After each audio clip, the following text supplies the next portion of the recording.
never goes, and the sun never goes, and the sun never goes, and the sun.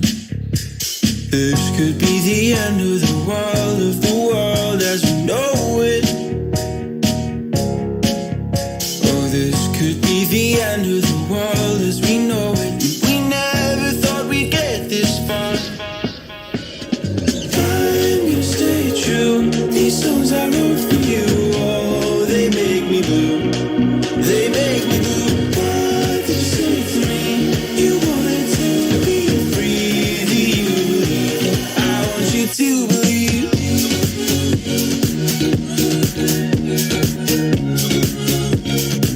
I want you to believe.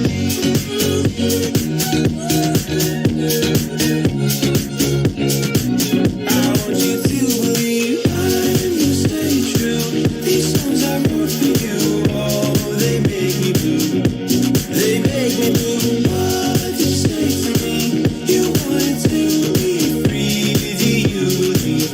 I want you to believe.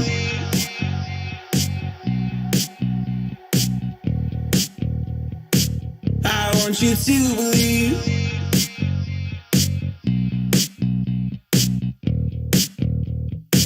I want you to believe.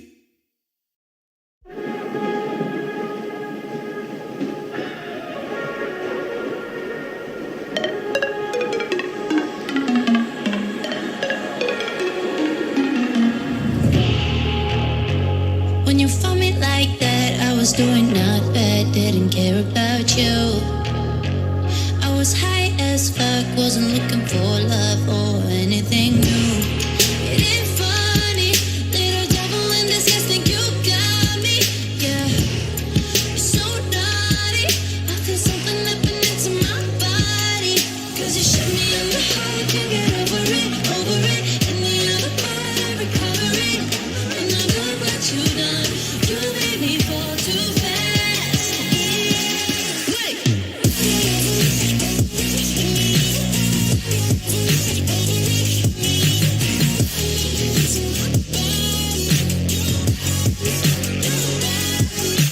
Look what you done, I'm going mad. You shut my heart, the only is dead. I need your love so bad. Now I'm lying in bed, stupid thoughts in my head, got me thinking of you. If you let me know lies, slowly losing my mind. Are you feeling this too? Don't be sorry, you're my angel in disguise. Yeah, you got me, yeah. It's big naughty, wanna put my body next to your body. Cause you shot me in the heart, I can't get over it. In the other part, I'm recovering. Look what you done, you made me fall too fast.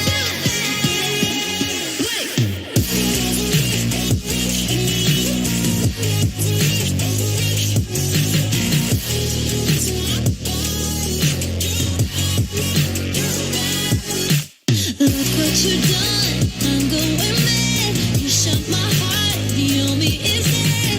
I need your love so bad.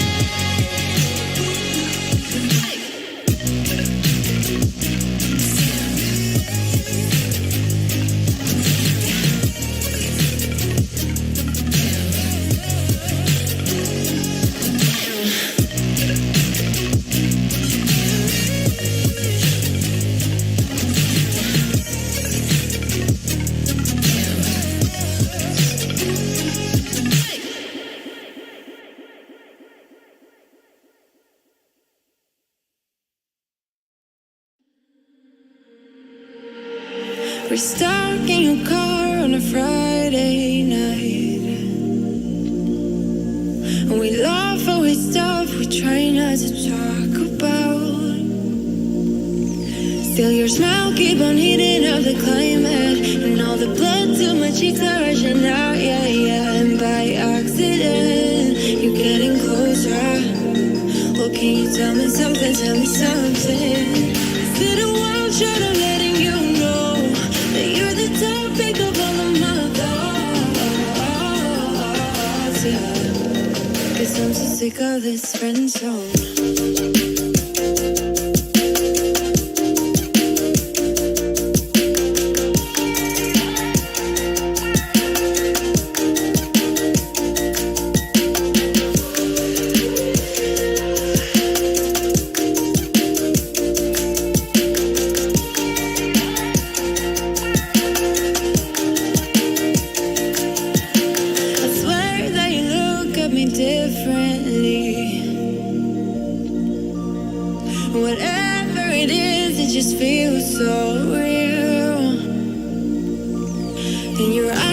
on talking in the silence, and all the blood to my cheeks are rushing now, yeah, yeah. And I'm hoping you are getting closer. Well, can you tell me something, tell me something? Is it a wild shot of letting you know that you're the topic of all of my thoughts, yeah? And that I'm sick of this friend zone. Well, can you tell me something, tell me something? Well, can you tell me something, tell me something? Well, can you tell me something, tell me something? 'Cause I'm so sick of this friend zone.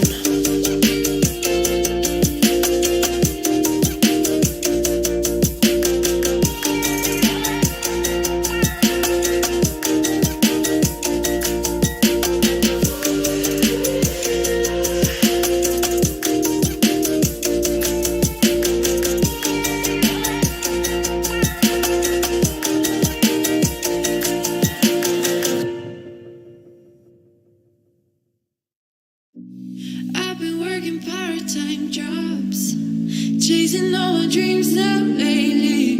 No matter if I try too hard, nothing's ever enough, baby. No, I don't care too much. I don't care too much. As long as I can keep you by my side, I don't care too much. We got time, no rush. In your eyes, I always see there is something meant for me. In your eyes, I always feel different.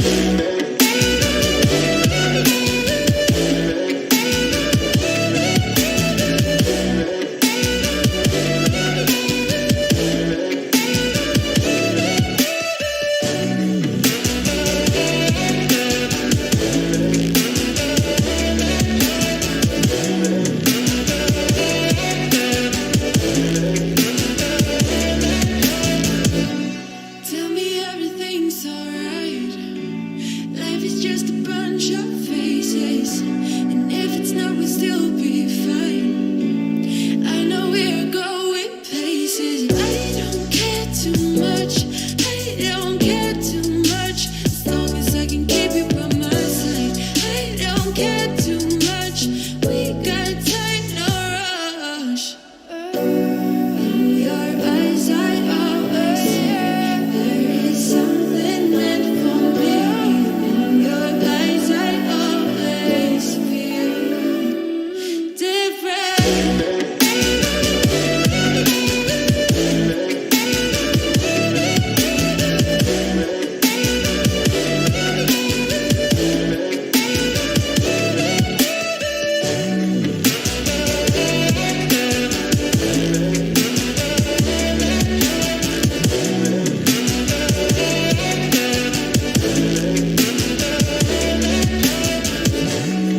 In your eyes, I always see there is something meant for me.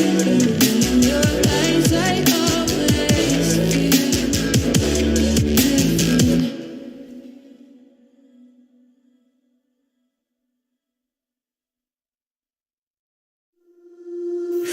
I've been with you for as long as I can remember, and you stood by me and held up my head. But it's getting hard to say that I am not a pretender. No, I don't wanna leave any words unsaid. Now I think that you hate me, and I'm driving you crazy. Wish I could say forever, but maybe we're better when we're not together. I know that we have to let it go. I can see your eyes close, and I feel like we're drowning. I know that we have to let it go. Can you see my eyes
Do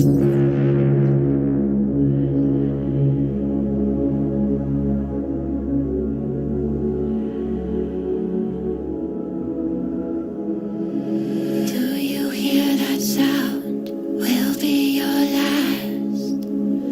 Do you see the crowd behind the glass?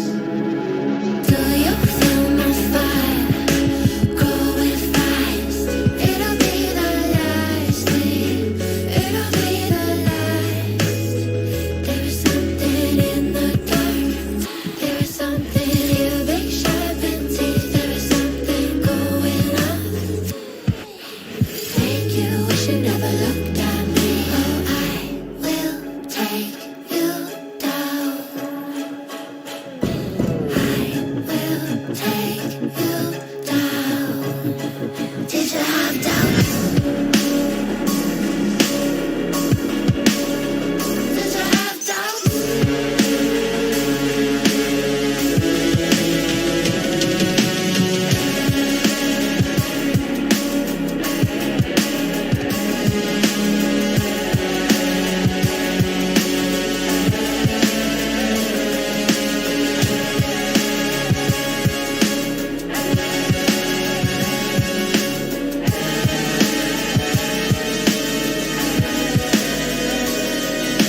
Can you feel your life in my hands? This is where you bow down, your last chance. Now I hope you know, understand. Should've pushed my trigger, not unless you plan to face the end. There is something in the dark. There is something here, big sharpened teeth. There is something going on. Make you wish you never looked at me in the dark. There is something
We're living for the moment now, we're one with the world.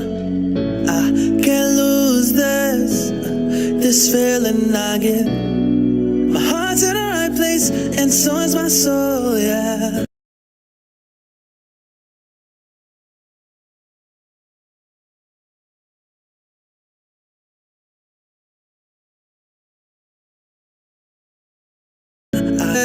I feel it in my bones, gotta find my space. These emotions on my face, taking a toll, I gotta pay it forward. I'll give it all that I can. No matter what, I won't let up. It's in my soul, it's in my blood, and I won't take no for an answer. If it don't hurt me, it makes me stronger. Yeah, no what, I won't let up. It's in my soul, it's in my blood, and I won't take it no more.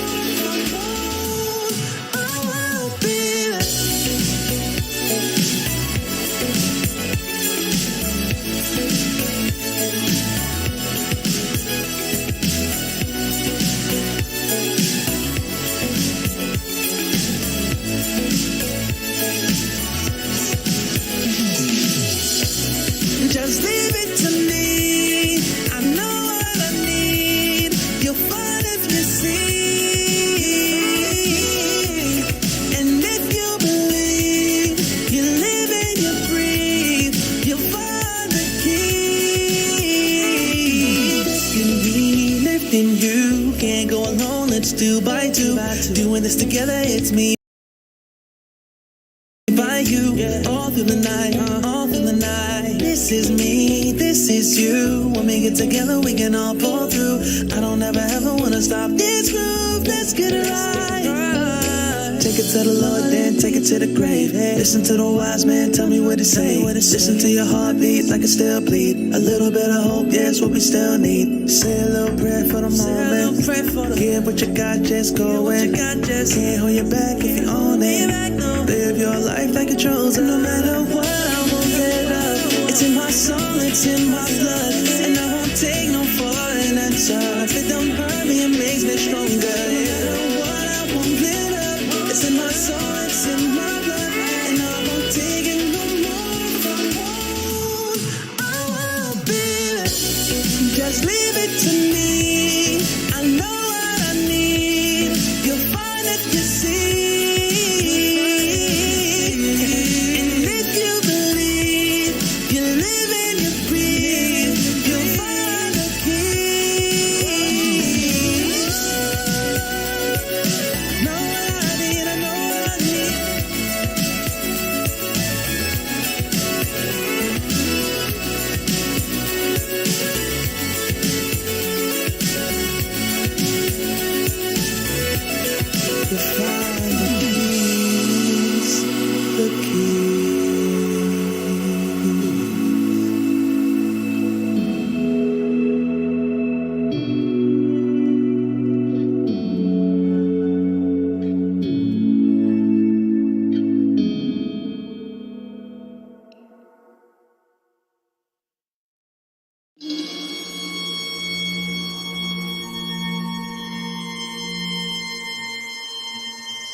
sun doesn't go down, and we will drift away until the day the world stops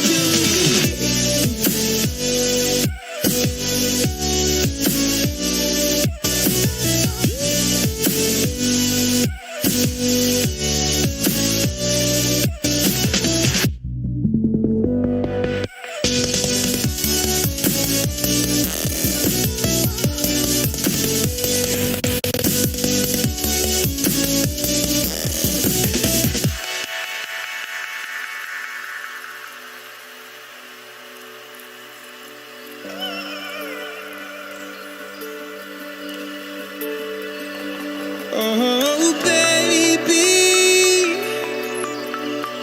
Oh, oh, oh, oh, oh, oh, yeah, yeah.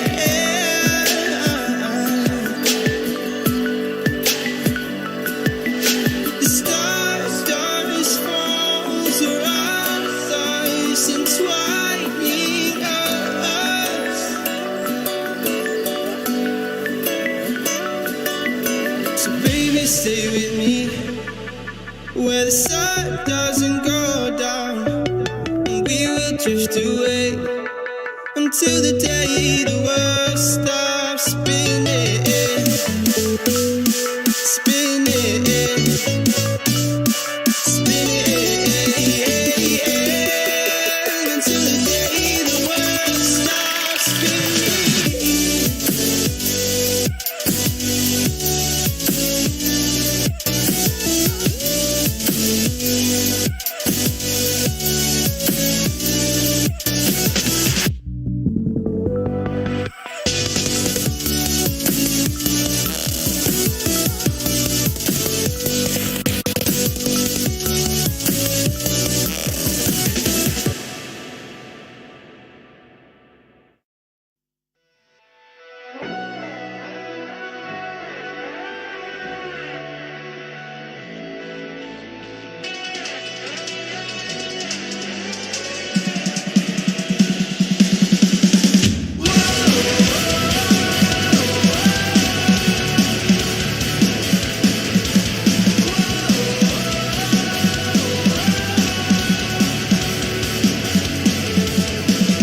Sometimes I like the way you try, even though you know you will fail.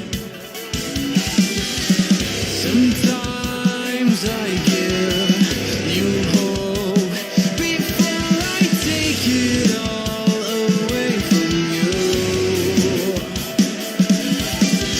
I'll never let you win. I feel you caving in.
Dancing on my own when you spilled that rum and coke on my t-shirt. Yeah, your eyes made it difficult to get my baby. And the next thing I knew, we were so ready to give in, skin to skin on that baseline. Ooh, you give me that high pitch feel, baby. We shared a cigarette by East Versailles. The way you looked at me, couldn't say goodbye. And whatever you did to make it stop, 'cause baby, you make me feel something.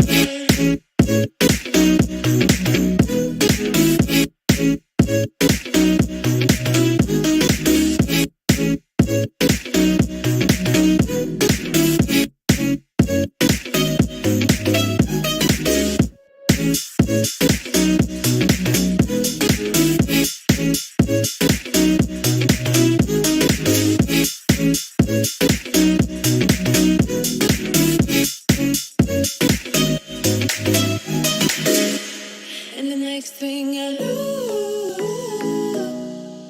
we were so ready to give in, skin to skin on that baseline. Ooh, you give me that high pitch feel, baby. We shared a cigarette by East Versailles. The way you looked at me, couldn't say goodbye. And whatever you did to make it stop, 'cause baby, you make me feel something.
I was trying to be, thought you needed me, but apparently it was all fake.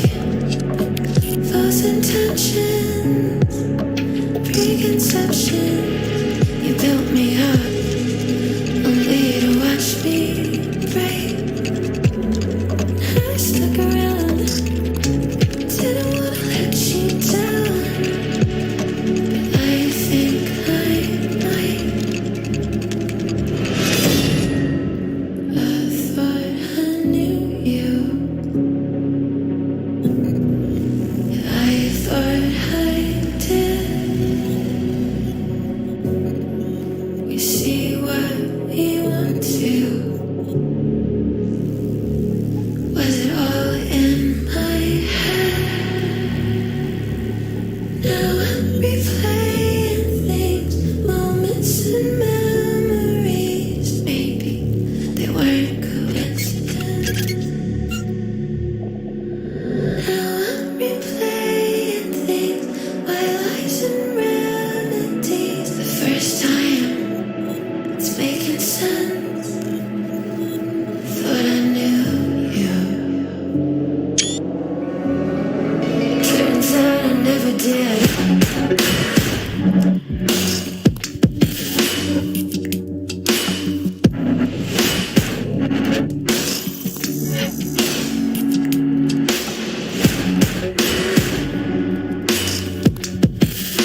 making sense.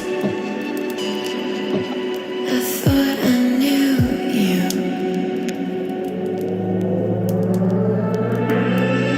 Turns out I never did.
All right, ladies and gents, we are back for some more ESL 1 Malaysia Southeast Asia closed qualifier actions here in the lower bracket semifinals for the lower bracket. It is John Xfer here with Automo. Automo, we've got T1 versus Polaris lined up. What are you expecting from both of these teams? Well, I mean, you're looking at the DPC historically, it seems like T1 did a better job. Polaris, I don't think they took a single series in the third tour. They were one of the teams that were relegated. T1, not fantastic. They got, I think, 5th place overall, but still, reasonable. However, during this tournament, I do believe that T1 lost to TNC and Polaris was able to beat TNC. So by the law of something, that means that basically Polaris beat TNC or beat T1, right? That's how it works. I believe that's how it works. In one way, Polaris got knocked down by SMG, and T1 beat SMG as well. So there's also that reversal there with T1 on the edge there by that law of causality almost. I'm not even sure. There's a law of something, where it's like when something beats something, then that means it can beat something else. Yes, I know. Either way, by law, that means that either team can really take it. I do think T1 probably a little bit better on paper, and that's where I'm going to go with. But this tournament has been pretty up. We've seen teams, Division 2 teams beat Division 1 teams. So anything can go. I wouldn't count that Polaris out at all.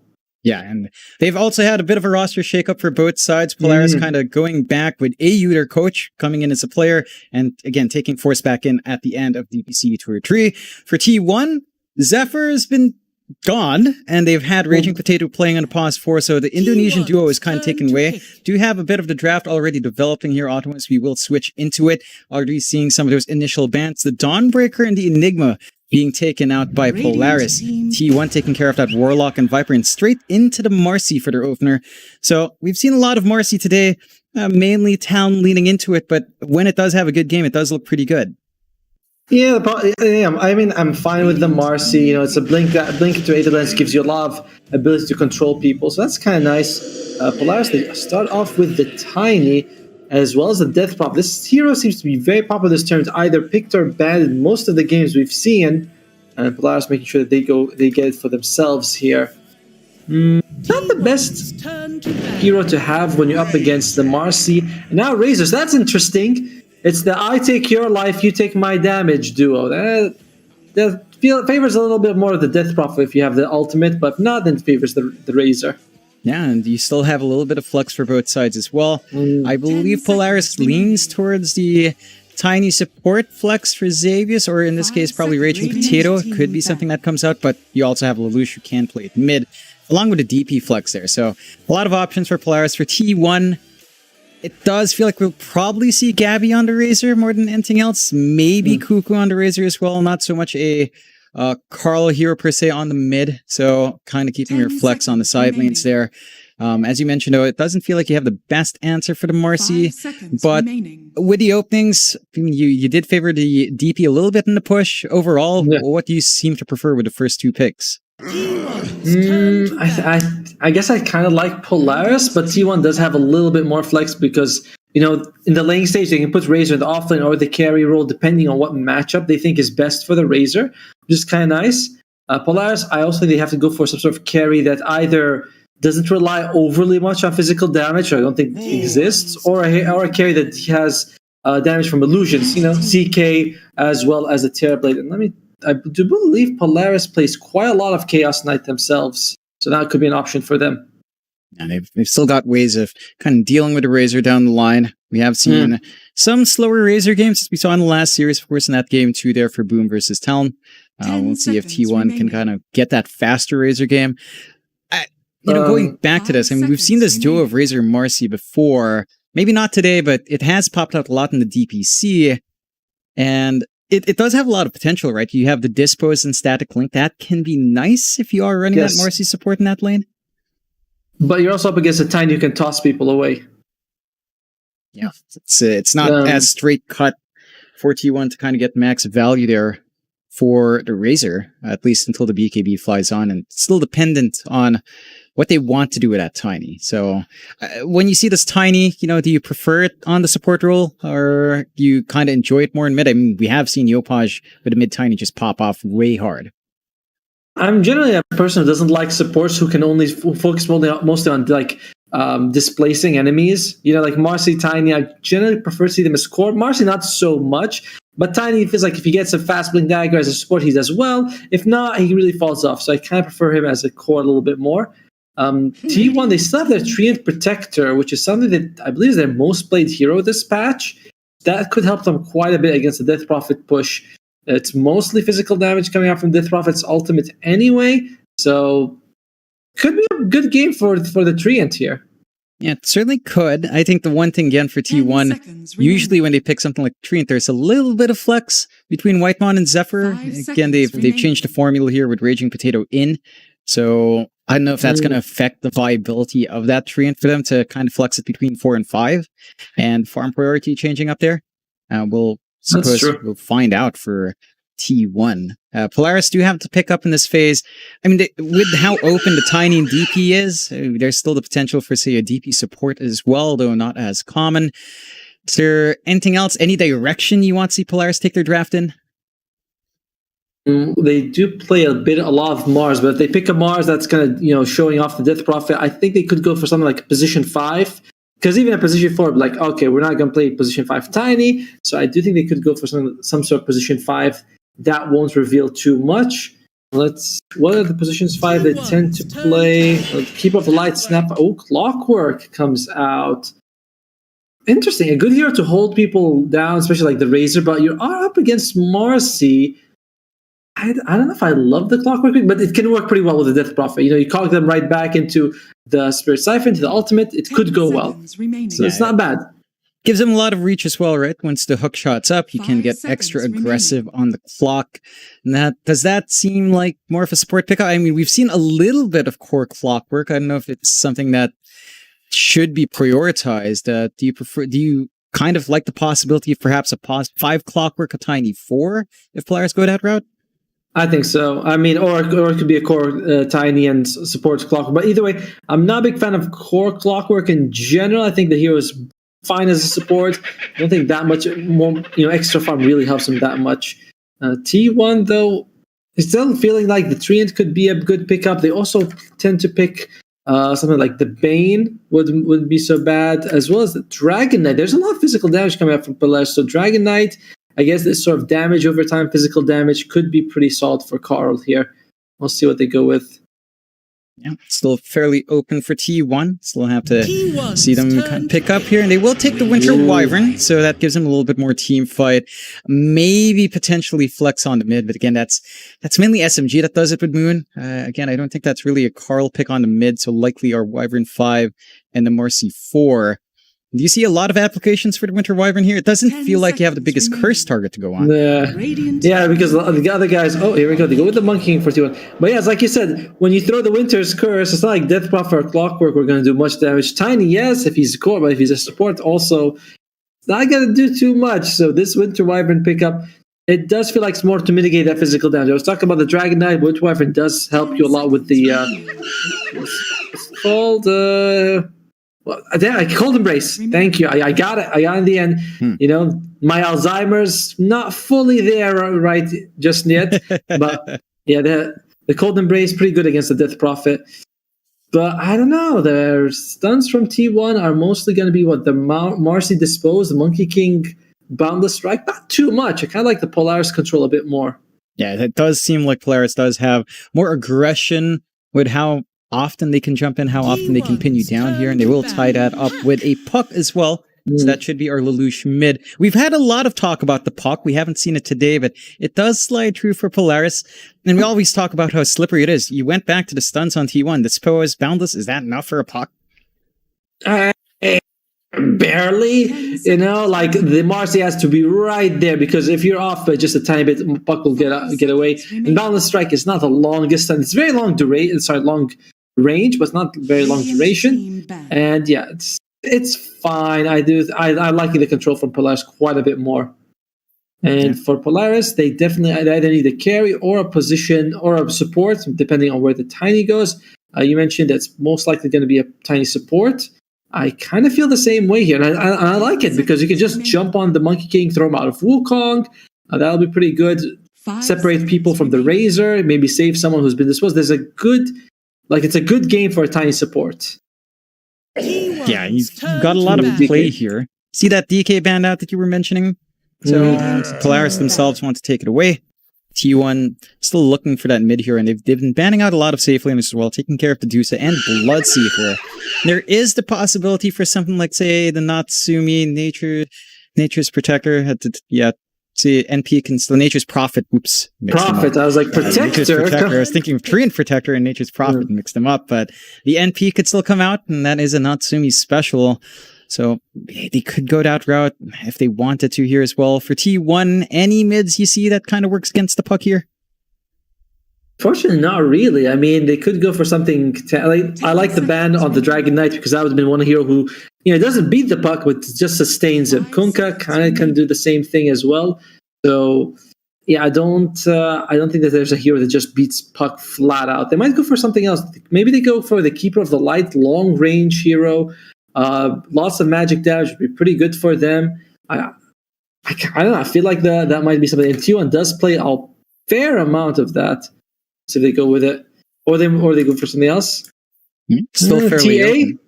TA is also a solid option for them. That burst damage could be pretty good. I like TA. The only thing that really gets rid of the refraction charge is the avalanche, and that's about it. Yeah, they've got a lot of ways of just keeping that TA alive here for T1. One thing to note as well, with the Monkey King likely are safe. I mean, we mentioned Razor being core for Cuckoo perhaps in the offlane. They've also run a support Razor on T1 for Whitemon. So they could go that route, something funky, and a Winter Wyvern mid, still again, not Carl's style. And they will go Visage, so I think that's just straight up the Cuckoo hero offlane. Begs the question, what's mid? Mid Wyvern? Mid Razor?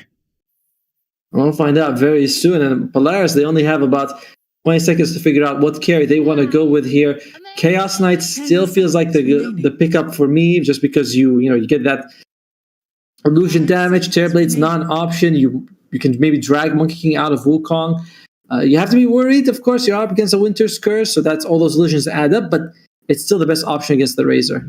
You go with Weaver. All right, a good way to sort of separate from the Razor. Interesting option. Is it actually going to be even a core Weaver? We'll have to wait for a second to find out. And yeah, it's like you said, this is going to be the offlane Visage, and Carl on the mid Razor versus Puck. Okay, not too left field. Again, we don't see Carl playing that all too often on the mid, but it should still be able to hold its own, at least playing with the plasma field there. Overall, with the drafts tied up, who do you think managed to build up a little bit better here, Automo? I think I like T1's draft a little bit more. I'm not sure how I feel about this mid-Razor for Carl, but he's great with those stable laners, like the Dragon Knight. So Razor tends to be that way as well. So I don't think he's going to be losing too much to the Puck. Puck can make a lot of space. That'll be the big factor. And they might try to push towers with that to take advantage. But later in the game, I just favor T1 a lot more. Monkey King, Razor, Visage. You have the save from the Winter Wyvern. I like it. I like T1's draft a little bit more. Polaris could pull it out, but it has to be on the puck. Yeah, it's a lot of pressure on Lelouch to perform on that mid. I think the one concern I have as well for T1 here, Automo, is catching the Weaver feels a bit tough. You mentioned catching the puck already being tough for, say, the Marcy and the Monkey King. Same thing kind of goes with the Weaver. You might be able to stun him up with the Familiars, but that's not the easiest thing to achieve as well. So I'm keen to see how well Natsumi can kind of abuse that mobility he has on that slippery hero. Yeah, I think this is one of those games where it's like, guys, let's not hit the enemy heroes. Let's hit the towers instead, you know? Because Weaver as well, it's nearly possible. Maybe if you get a nice Winter's Curse off on one of them, that'll help. But you don't have much control. You know, if the Visage Familiars are slow, Boundless Strike doesn't last very long. You can see the Marcy jumping in to dispose someone. And the other two heroes don't even have stuns. I mean, Winter's Curse is sort of a stun, but it's not amazing. Yeah, not quite amazing. You can see as well, this is something we've been missing from our earlier series. Both of these teams love the voice lines. T1 in particular enjoyed them. So you should be expecting a lot more of that as the game goes on. And the tips as well, already getting a lot of them. Lots of back and forth. T1 is basically almost a fully Filipino team now. Polaris back to full Filipino team as well. So it's one of those rare cases where we do have a bit of a rambulan going on. A bit of a fist fight between two Filipino teams. Xavius saying that, thanks, you finally noticed me. To Gabby with a tip, so a little bit of a back and forth between them. Always good to see. In the meantime, AU taking quite a bit of damage here, but Gabby hasn't put a skill point on anything, so they're not too serious about killing him. But I say quite a bit. He loses about 2/3 of his life. Probably will be fine by the time he eats the second tango and the lane starts. Still grouping up here on Polaris' end, getting a run up to the high ground of T1. Gabby not quite getting any skill points up yet. No Arctic Burn, so Polaris should be able to find a little bit more for the trouble. Carl just zapping away at the puck, doesn't manage to get too much. Still ends up being a 2-for-2 on the runes. So still a stable start for both sides. Gonna take a look at that top lane while we've got time here. Whitemon on the Winter Wyvern with Gabby on the Monkey King laning up against Xavius on the Tiny and Force on the DP. So how do you feel about this lane up top? I kind of favor the Monkey King as well as the Winter Wyvern. A good lift by the Tiny could get a kill on the Winter Wyvern, but overall, I like it. They got a good amount of slows, they got a good amount of damage here. They should be able to do something. By the way, AU was able to get a nice D-ward in the bottom lane. They spot out that Beijing put a cliff ward, and he was able to get it. So that's a solid start for him. Just taking away a little bit of that vision. And down bot, of course, AU is hanging around with Natsumi on the Weaver. Already a good dispose out onto AU. Can't underestimate the damage from Cuckoo. But that Soul Assumption does find that kill. So first blood already for Cuckoo. The aggression coming out. Is this something that just kind of builds up for T1? You've got the Visage off. You've got a Marcy. You've got a lot of jump and damage to play with here. Yeah, and they're going to be targeting this Clockwork quite a bit, you know. Once he gets level 2 and he has Cogs, it's a little bit better. But it all comes down to, what I love about those small decisions end up making a big impact. All came down to that harass in the top bounty. They harassed the AU to very low HP. He used all his tangos. He goes back to the lane. He doesn't have as much health. He's half life, and they just kill him. It's crazy to see how these small things happen. Although not somebody's taking a little harass as well. He's caught some damage there. He does have to kind of watch out and the uptime on that Shikuchi isn't too high just yet. 15-second cooldown to level 1. You also saw AU having to smoke back down to get into that lane. Does have 2 sets of tangos. It's a little bit more coming through, but do you expect any counterplay coming out here from the side of Polaris as well? Like, is this something that can get aggressive, the Clockwork plus the Weaver? As they do find Force up top. So Gabby and T1 already off to a great start. That lane, as you mentioned, it's shaping up for T1. The slowest damage is coming through. Yeah, just how are you, like when you throw back, I mean, Tiny's not, is he actually level 2, but he doesn't have a skill point or anything. If you throw back the Winter Wyvern, you can just fly away. If you throw back the Monkey King, you give him a couple of Jingu stack, he'll be fine. It doesn't have the same ability for Polaris. Like, it feels like a very defensive lane for them. So maybe they should try to focus a little more on surviving. We'll see. 6-1 on Force compared to the 11-5 on Gabby. There's so much denies coming out for him. Yeah, Just controlling the lane really well. Does get the avalanche off with no toss back. As mentioned, Gab just building up those Jingus now. Has the full stack onto Xavius and should just melt away. The damage is there. And Gabby, another kill onto the Monkey King. And again, T1 just getting that strong laning start so far. Gonna take a look at the mid just a bit as well. Lelouch has been kind of struggling up against Carl. Not by too much, but he has built up his Cuckoo once again. Finds a kill down bot onto Natsumi this time. Another dispose out onto AU. And a Soul Assumption out. Stick charges were there to provide burst healing, but gonna have to solve to stay in that lane now. Bounty Run still not taken by anyone, but it is 4-0 for T1. That seems like an earlier loss for Polaris, kind of hurting them. And Carl, he just zaps the damage from Lelouch and forces him to drop, which is a pretty interesting thing. It's not something I've seen a lot. You don't see Razor versus Puck very often, but it's a very interesting way to just force him to go out the lane. Yeah, and you still have play on Puck, as we see. You can just kind of rift away from the plasma field, so you don't have to worry about that output. But so far, Carl has been controlling this lane well. 21-8 up against Lelouch's 16-0. Is this something that you normally expect when it's a Razor against the Puck? I mean, you take a little bit of damage, it's easy for him to get denied. Same thing with the Monkey King. You just can like substantially increase your right-click damage while reducing that. Well, not reducing that. For Carl, he can reduce it, but... And yeah, it's hard for the Puck. He's got to get his last hits only with the Illusory Orb and Waning Rift. So there's quite a bit of downtime. Xavius in trouble again, getting slowed down by the Arctic Burn, but not fully committed from Gabby. A little bit too far. Still manages to get the Jingu stacks though. Chases and force down, slowly poking him with his stick. And that should be another kill for Gabby. He misses one right click though. Splinter Blast will clean up, and Whitemon picks that one up for himself. Yep, and Gabby is really having a good time in this game. This is a do or die series, by the way. If you win, you make it all the way to the lower brackets semifinals, I believe. Whereas if you, or is it, no, you make it all the way to the lower bracket finals. My bad. And if you lose, you're just out of the team tournament. You cannot go to ESL Ginting. Yeah, every team, both of these teams have to be hungry for that win. And so far, T1's just showing us how much hungry they are.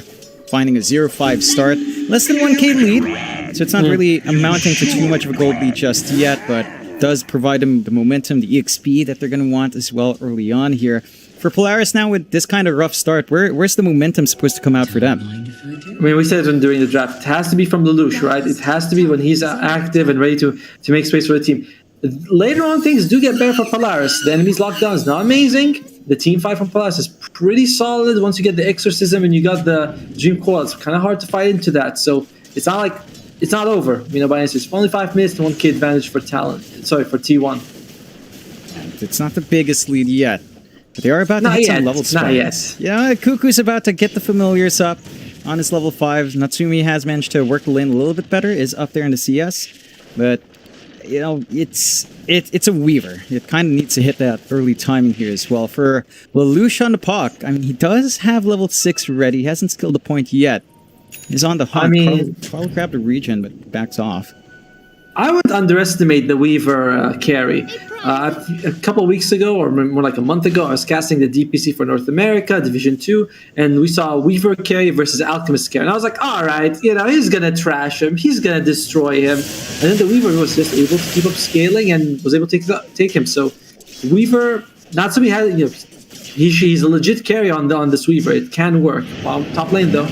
Get the dispose off onto Force.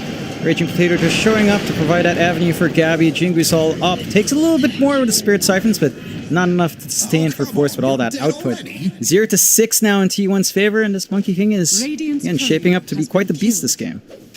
That's a problem.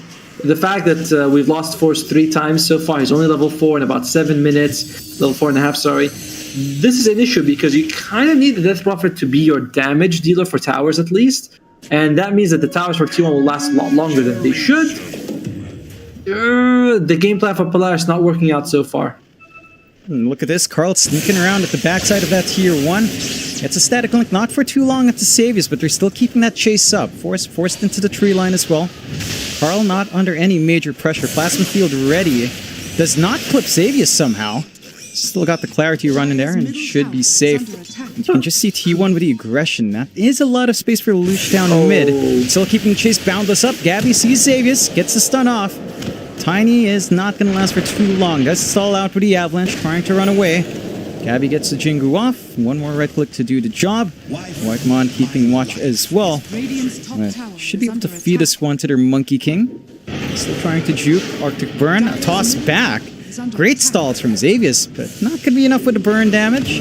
And Whitemon actually still finds it anyway, despite that treat end. So, again, 0-7. So far, perfect from T1. Raging copying the tower damage to save that siege creep, and Cold Embrace comes out. It's going to be an early push. Lelouch is here though, might go straight for Raging Potato, get that kill. And there goes the recoil.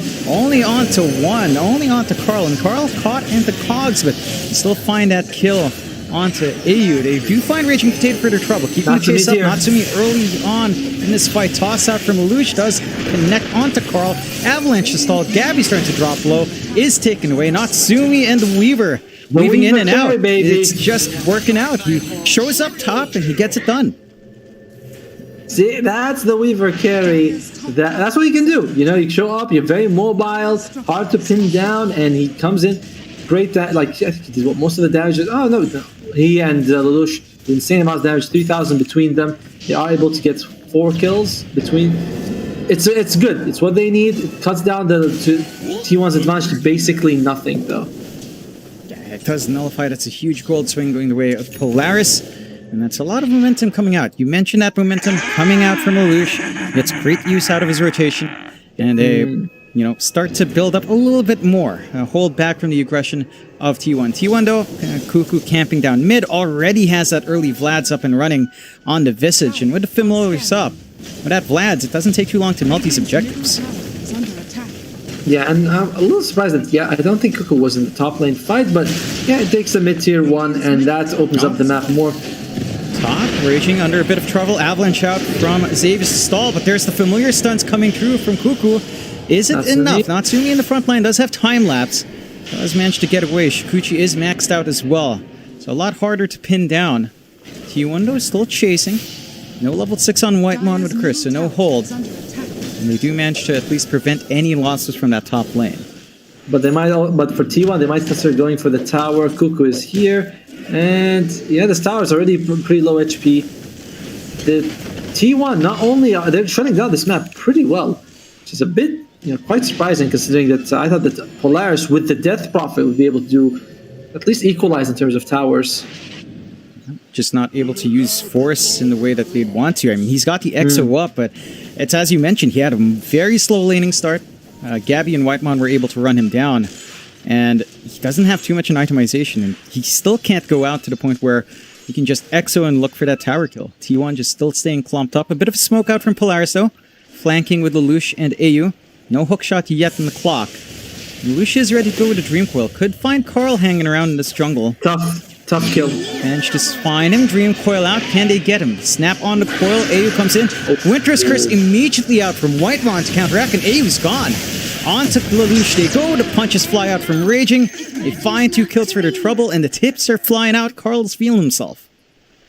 Yeah, that was a weird one because they're up against a guy with 1,500 health and 2 infused raindrops, while your damage is mostly magical with the puck. I mean, obviously they should have known it. Also, they have a ward here, so they should have spotted all this out. That was just a bit of a misplay by Polaris. Yeah, just forcing the issue. And trying to jump up, maybe not expecting Whitemon in the back line there, as their vision's only in the forward area of that jungle. There are still good stacks for Carl to clear out as well. Not the biggest, but he's making great progress onto that BKB, and T1 still getting that push going up top anyway. Cuckoo's still camped there with the Familiars, working onto his Orchid. Tower doesn't have long left here, using that Brave Chill to speed up the attacks as well. And they just melted. No defense coming out from Polaris. It's like they can't really. Just a bit of an avalanche onto Carl. They're grouping up mid here, Ultimo. They've got the EXO. Whitemon doesn't have his ultimate for about 15 seconds left. And yeah, just Whitemon shows up by himself, is able to push them away. He's actually maxed out the Arctic Burn, which is we're seeing usually maxed out the Splinter Blast, maybe 2 points in the Arctic, but he maxed out huge bonus attack range, 500. Yeah, and just really good percent burn as well, right? Onto something like the Death Prophet, onto the Tiny. These are heroes that don't really enjoy that, especially the Tiny with his strength scaling. So it just makes an easy way for Whitemon to get good damage off. Smoke out from T1 here. Curse is back up. Cuckoo, Raging, and Whitemon grouped up here, using the Familiars to scout ahead. Polaris, they've only really got Xavius hanging around down bot for now. The rest kind of backing off at the right moment. It's not going to be the biggest kill. This Tiny is quite far from his Blink Dagger. Still needs about 1,500 gold just to get it. And we talked about like how this is kind of annoying problem with Tiny support, right? You gotta have a good game to get the Blink Dagger. Polaris, they're kind of seems like they might want to fight this. Hook shot. They catch up Whitemon, isolating the Winter Wyvern, but she still manages to fly away. Lelouch does get the Dream Coil onto the tree. Where's the follow-up? Cuckoo trying to drop those Familiars down. Gabby's still around the area. Still has the damage. Curse out onto Xavius to hold him back. They still managed to lose Whitemon. Cuckoo starting to drop a bit low, being chased down. Natsumi getting the damage off, and now Gabby in the spot of danger gets tossed up. Does not manage to really maximize his Jingle yet, but still alive. Natsumi with a chase though. Does find him, but Carl cleans up in the end. And Xavius going for the TP. They do not have the Familiar stuns off cooldown. So 4 for 3 in the end there. And overall, you're pretty. I mean, you lost all the cores on Polaris. T1, yeah, it's also unfortunate they lost Gabby as well as Cuckoo, but they're gonna be happy with that, especially if they can turn this into a tier 1 bottom, just like they will. So overall, T1 pretty happy with how that fight went. They managed to clean up a bit. Maybe stings a little bit to lose Natsumi, but you know, you force a lot out from T1. You slow down Gabby. You are still going to lose this bot tier 1 though. Familiars are there. Cuckoo shows up once more. Doesn't take too long for that push. And it feels like the big issue out was still that push. I mean, you mentioned that DP. They still haven't been able to leverage it at all on Polaris' end. And that fight just now, by the way, was one of the best fights that Polaris could have got. They got a good hook shot on 2, followed by a 3-man Dream Coil, and still the fight went pretty negatively for them in the end. To be fair, Natsumi didn't get his ultimate off, but it's a scary situation if you are on Polaris' side. You might need something like to sneak Roshan if you can, or a couple of pickoffs to get back into the game. Yeah, 7-14, 3k lead for T1. Just managing to get a strong foundation out from the lanes. They are still inching towards that blink for Xavius, but again, as you mentioned, still a ways off. Natsumi playing tag with Carl. Won't be able to get out, but maybe not the same circumstance for AU. Does have the hook shot away. Looks like T1's not going to fully commit. They do get space for Lelouch to shove in top, though. So the puck is also building into that blink here. Has the Witchblade up, some damage coming through. Would the double blinks be all Polaris would need to maybe force some fights their way? No, it feels like they'll need a little bit more somehow. What is Natsumi going to go for? He's going to go for the SNY, which is nice stats, but not a whole lot of damage. So I do think that they'll need a little bit more after that. I want to say the problem is I want to say BKB on Natsumi, but that's also not a huge amount of damage either. So they can't take a 5-on-5. It has to be pickoffs for them most of the time. Oh, look at that. Raging, going very far with the Tumbler Story. This push onto Force. Hook shot from AU does cut drop Cuckoo. And it's starting to melt in the middle, but they share the damage. He gets blown up by that Avalanche toss and Dream Coil coming through. Carl still standing forward. Has the BKB. Will BKB TP away. This Whiteman's caught in the middle. Does have the curse, but doesn't see a good target. Cold Embrace to stall. No one coming to his rescue, though, and he's going to be sacrificed. A much cleaner fight for Polaris there. A little bit of an overdive there by Raging Potato. You know, he used everything he had. The rebound, the Tumbler Story, all to get to try to catch the Death Prophet, and then she was just able to survive no problem. And no Gabby as well. So that wasn't the full 5-on-5. Polaris had the numbers, and they basically had initiation on their side. That's their second tower of the game. They're slowly taking these towers down. Suddenly, the net worth advantage for T1 just evaporated. Yeah, it's not quite there anymore. Less than 1k going the way of Polaris now. And one good thing for T1, though, with how far away Gabby is from the fights, he is farming quite nicely with a Battle Fury. So, the Monkey King Battle Fury online into the BKB next. Smoke out from T1 here, though. Still have that curse. Carl again ready to go with a BKB on cooldown for 30 seconds. Might not be necessary in the right circumstance. I'm gonna go in, check it out. They've seen Natsumi and AU. Not quite, but they will find AU at the least. Great cogs from AU to stall a little bit, but hook shots away as well, and AU's fine. Great angles coming through there. Yeah, and I like how his friends were also there just to make sure he has something to hook shot to break. Just overall, a couple of good solid mids for Polaris right now. Cool. Scouts out a little bit. Almost gets caught out. Xavius does have the blink, but doesn't manage to find the angle. So Orchid's gonna come out for Cuckoo, which is interesting because Weaver, it stops him from using all his spells, but he's also going for San Jinyesh. He's got some status resistance, he's got Essence Ring, he's got 9 strength. Like, I don't know if the Orchid, we'll find out of course soon enough, but the Orchid is good for pickoffs. I'm not sure they'll be able to actually pick off Natsumi most of the time. yeah, it feels like they just want an additional way of preventing that time lapse, perhaps, maybe preventing the puck from jumping around here as well for Lelouch. Nothing defensive coming out yet. Smoke out, but awkward. Invis already out from Carl. He just breaks it. So immediately spotted out. They drop the sentry a bit too late, and Carl still has the BKB. Will walk away. And his hookshot's still there. AU wants to go for this, but the backup's a bit slow, and Carl is still moderately fine. Does get Avalanche tossed out with the Dream Coil break, and Carl is gone. T1 not grouping up behind them all too fast, but here comes Raging. Does not manage to get the Disposed Silence, is out. Still running away from that Wukong. So damage is coming through from Gabby. The toss out does not save. Curse out onto Savius. Damage is flying through, catching out Force as well. He is still alive on the Tiny though, but rebound forward, jump away from Gabby, and they find 2 for Cuckoo. Good. They lost Carl. That was a great, good move by AU to just drop the center. He's like, okay, our smoke's broken, just drop it straight away.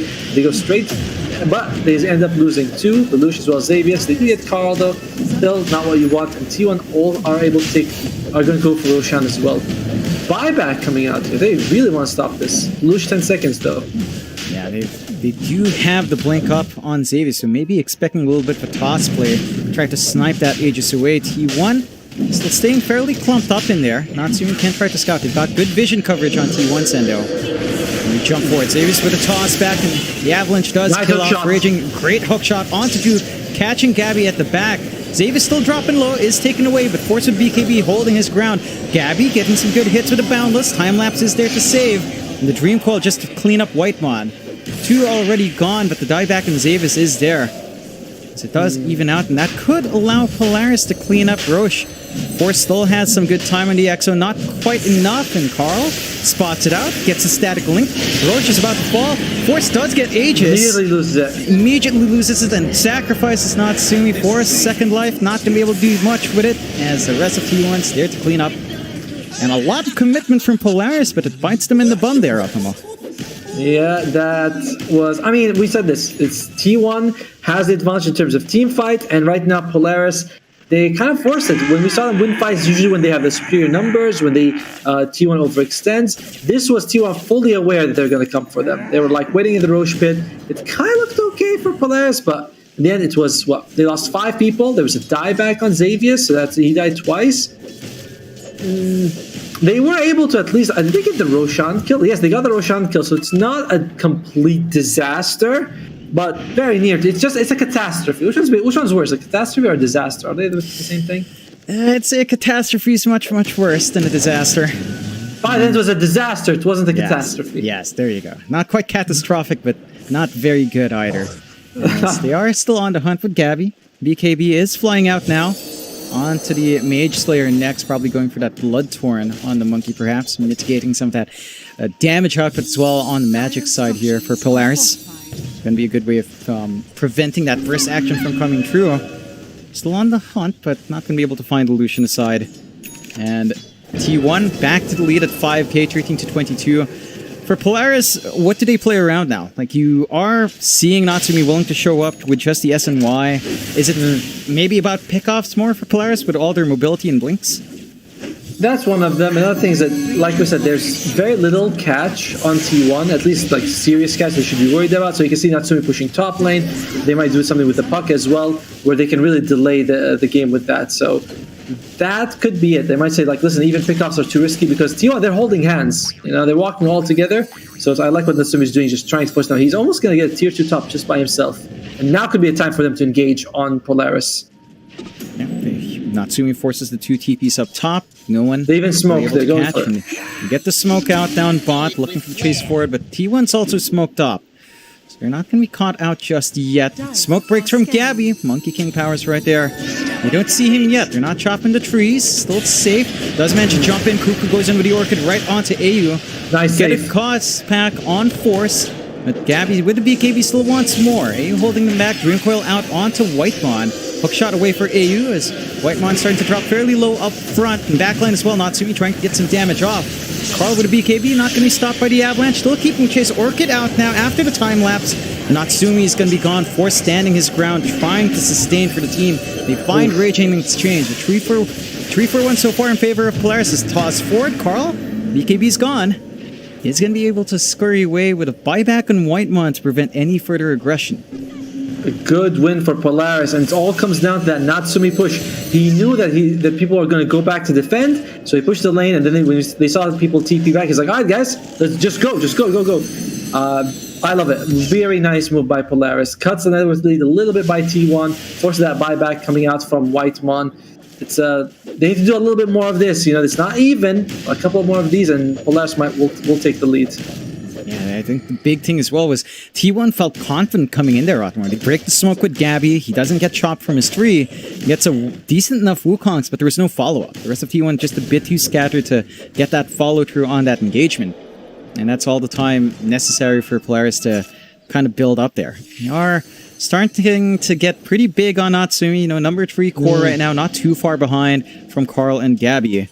Is going into a Linken's for protection, into the Daedalus for the damage. So looking to rectify that issue there and just melt heroes. For T1, what else do you do to kind of try to catch that Weaver? Because once that Linken's up, it feels like the Orchid's not going to cut it. No, but it could be... I mean, what you want to do is Winter Curse someone next to the Weaver. That way you can hold him. But overall, the Weaver is just kind of getting a lot of free reign. They do bring him down to generally in the fight later on, but he's usually able to do a lot of damage, takes a lot of resources. If you kill everyone else, Weaver won't be able to fight. So we'll see if that's what they want to go for. And also, at least Boundless Strike, followed by Visage Familiars. These are all like ground-targeted spells. They aren't blocked by the Linkens. And I don't understand why these guys are complaining about Mike. Have they seen my mic? Have they seen what I'm working with? How it is. They've always got a little bit of a reason for the pauses. Mike or Discord, they say. Smoke out from T1. Trying to run forward here into the jungle, into the triangle. Could be a decent enough flank, but Polaris is all the way on the opposite side now. Gonna have to make a long jump away. Carl is showing mid, so he's not joining in for this one. We're gonna have to take a bit of an angle forwards. Gabby getting the scouting going. Good position for Polaris here, but they are on the low ground now, so it can be awkward. Smoke breaks in Gabby, spots a lot of them. They see him jump across, immediate BKB from Force, forcing Gabby to BKB as well. Trying to get the hits off, but Force is just too durable with that spell immunity. Sideline, Lelouch does manage to jump the back line along with Xavier's getting tossed back onto Tree. Nice, big hook shot onto Tree as well. Curse out the save for now. AU gonna survive Tree. They hold Natsumi, but can't really damage Drew. Force the time lapse early. Force still holding the front line with Spirit Siphons. It is isolated now. And T1 manages to find that angle. Great come around from Polaris to look for the rear, but just not quite enough to win out that fight. And again, it's like AU is doing a lot of work in these fights, but it's just not enough. He gets a 3-man hookshot into Cogs, and they just can't get to anything. Lelouch. He canceled his TP. Maybe expecting the Boundless is playing tag, jukes out nicely, but again has no escape here outside of just using the orb, and is going to be forced to orb all the way across. The scan spots him though, so still on the chase. They see him. Can they get the angle? Tree Dance out, Boundless out as well. Need more. Orchid out from Cuckoo, forcing out the Yules. We'll have the blink up. Does manage to blink away to safety. Very slippery on the puck, but Gabby's still keeping vision. Not going to go all the way, but man, you can see just how slippery Lelouch can be if the control's not stacked properly. And that's a lot of time wasted, by the way, by Lelouch. Everyone's up by Polaris. So that teamfight victory for T1 didn't really get them any objectives afterwards. They just kind of focused down, tried to kill Lelouch. So great play by him to stay alive in that situation. Maybe that cancelled TP was 200 IQ. Maybe we're like he probably missed it. Although AU, I don't know if this is 200 IQ. Yeah, hook shots away, trying to stall for time. Cog stalls out the chase as well. A little bit of an awkward incline from that staircase, but AU is still set to fall. Plasma Field cuts him off, and AU is going to be food for Carl. So another one for the Razor, inching closer to that refresh. Once that's up, it's the key timing for the Razor. Number 1 in net worth, right in front of Gabby. timings are all set for T1 here. It's tough for Polaris. Like, everything's going really well for T1 right now. And looking at any items they're going for, the Shiva's Guard and the Death Prophet will make a big difference. There's so much physical damage coming out from T1. I think it's basically all physical damage at this point. So they can get a couple of armor items, the Vlads, a buckler, that would help them out a lot. Weaver is finally building damage, which, we've been harping on about this damage problem from Polaris. Daedalus will help a lot with that. Yeah, just inching closer towards it for Natsumi. Hits his level 20 as well. So has a little bit more damage on the Geminate as well, plus 90 on that one. The right clicks are amping up. The T1, they still maintain a 6k lead. They're the ones kind of working the map. They see Lelouch once more. Blink forward with the Dispose and the Boundless. Do they have enough time? They do. Clean up Lelouch, stepping a bit too far on the puck. And they get a great curse out as well from Whitemon, just holding down AU, but is enough to find that kill Jetpack to try and run away. It does hook shot down, so just drags him closer to the team, which allows T1 to jump on top of Xavius now, clean up the Tiny, and possibly gun for that mid. And by the way, a lot of that kill on Lelouch, all thanks to Raging Pune taking that 0.5 seconds Dispose talent. If he hadn't taken that, because it was just barely there, they were able to get the kill. And it's T1, they're just going to punch high ground. And what are you going to be able to do if you're Polaris? You have a buyback on Lelouch, but don't really want to use it when both of your sports are down as well. Not quite the circumstance for that. They do clear out the one familiar. The resummons there on Cuckoo. Full Scotty up now on Gabby as well. Great take, and look at this timer for Roche. It's going to be up. They've got vision on it as well with the other familiar. T1 have a clean objective to go for next. T1 just playing really nice by Cuckoo just to have that familiar there, and now they're just going to go for it. Or will they? We'll find out. Everyone's alive on Polaris, so this could be a little bit risky. Carl's not around either. He can TP to the outpost. Smoke out.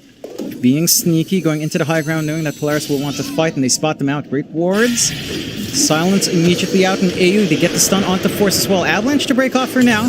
Toss back on Gabby as well. BKB is ready to go, as they are trying to fight inside. Trying to burst down Whitemon before anything else, and they will find him. Gabby, way too low in the middle, is isolated in the cogs.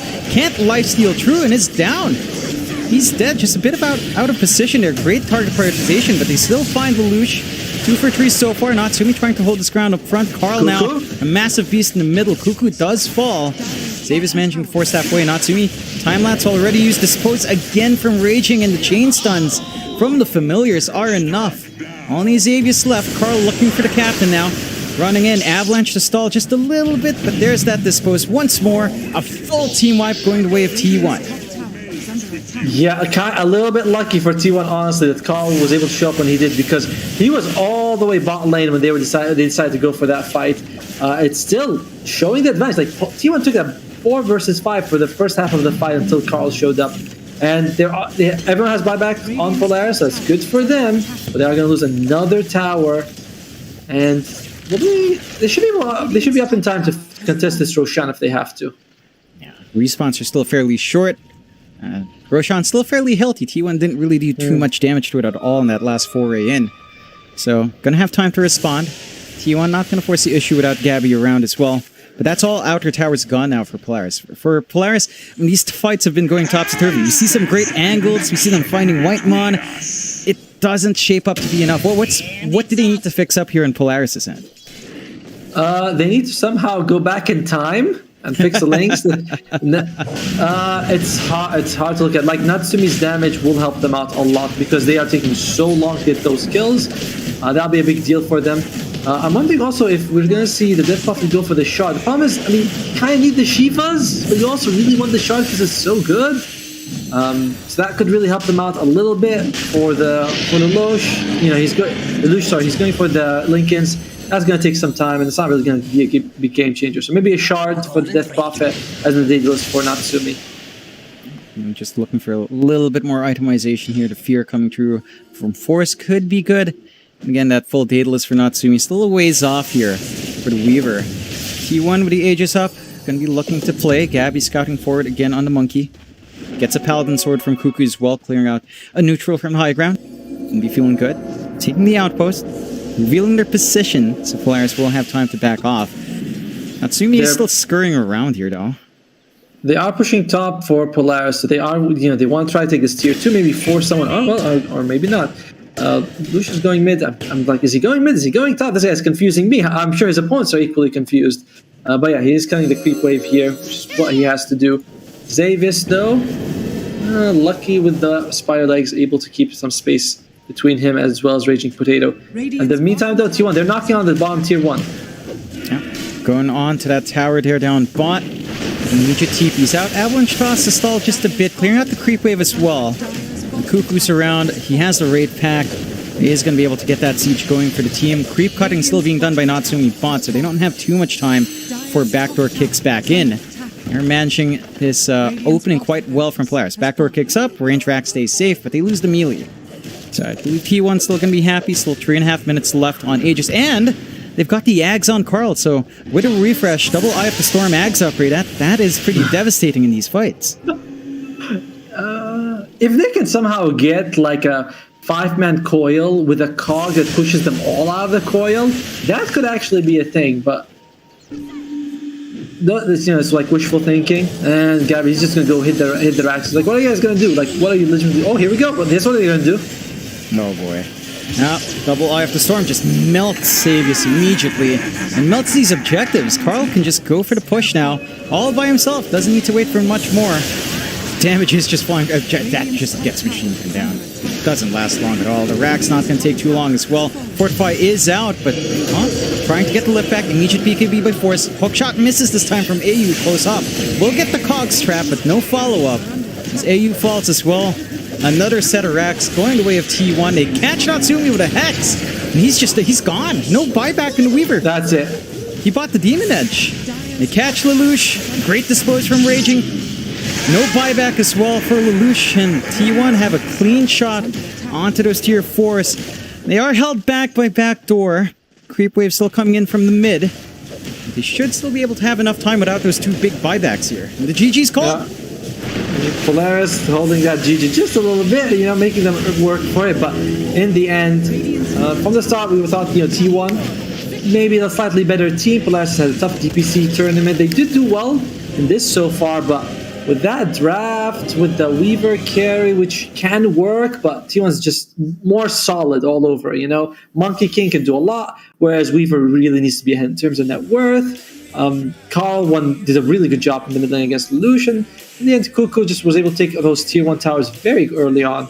And yeah, that's how it went for T1. Yeah, they just ran over those lanes. It's like what you said earlier in the game, Automo. If there was one thing Polaris could do, maybe turn back time-lapse in the entire team to go all the way back and fix up those lanes. Just a rough start for them there. T1 just showing up. I mean, this roster change was surprising, right? It felt like Whitemon and Zephyr were that Indonesian special duo around for such a long time, since, I believe, Geek Fam days. And they've been separated, but Raging is showing us that he's a mean player too. He was kind of the star, or the shining star in SMG. Whenever I talk to those players, they're always like, he's the guy that's the key for success. He shifts out of off lane into the pause 4 for T1, and the impact is still felt. For Polaris, I mean, what do you reckon they shake up for game 2 to improve? Do they look for a much more aggressive early start? It felt like their lineup was geared for early aggression though. Yeah, I think it goes maybe to Natsumi on the carry Weaver. Try something else a little bit, because the Weaver, like you said, he just tried to aggression, but he had a very good game. Maybe you could leverage at something a little bit more carry-like, something like an Alchemist, where you feel like, okay, late game we can go with this guy, because Weaver, you have to be ahead in terms of net worth to be even. And it's not the hardest carry in the game. Other than that, overall, you don't want to change too much. I thought AU on the Clockwork was great. Some of the hook shots were really good. He caught multiple 3-man hook shots. That's really, maybe look at Natsumi, maybe look at Force as well, and that's about it. Yeah, we'll see if they do manage to shake things off there for Polaris. T1 takes that first game. This is the lower bracket. The team that loses is out of the running for Ginting, so a lot on the line for both of these teams, and T1 already in solid footing. We'll be back after a bit of a break here. John XR and Automo for the ESL 1 Malaysia qualifiers for Southeast Asia. Well, don't go anywhere if you want to watch more games.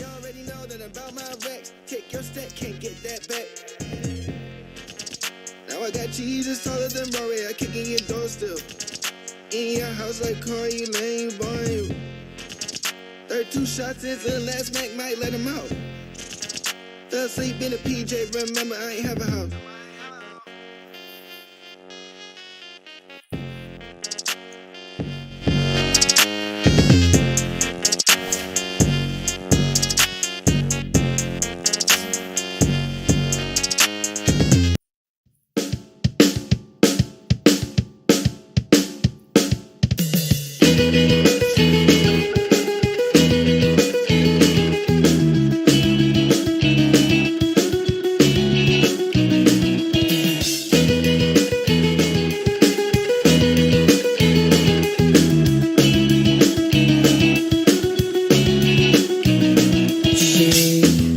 Doesn't have the time, always talks about all the other guys. Will I ever understand? Without her, it's not fair, I need you back. No more crying at the end, I'll do it again.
First thing you notice, you feel a bit excited.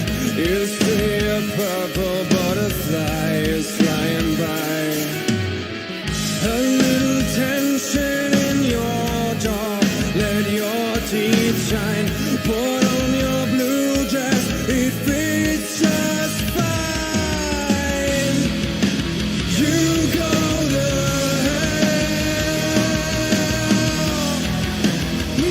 coming back. There is nothing as it seems in your requiem for a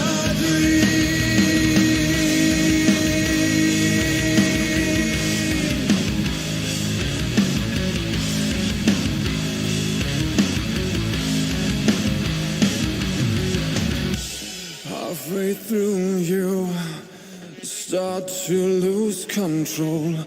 Orange autumn leaves on the ground. At the end there's nothing, and you face yourself. Green is all you see as you fall. You go to never coming back. There is nothing as it seems in your requiem for a dream.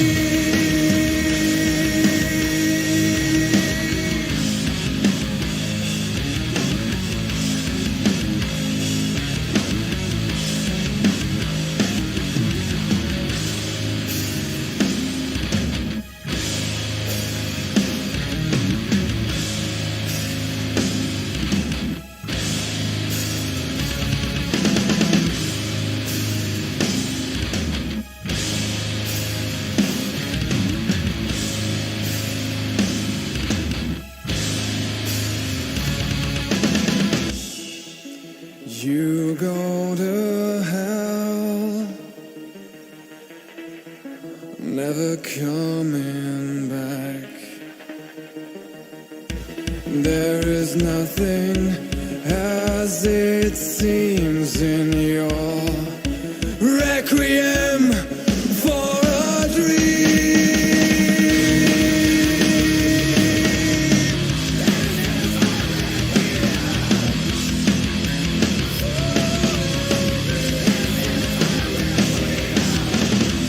There is nothing as it seems in your requiem for a dream.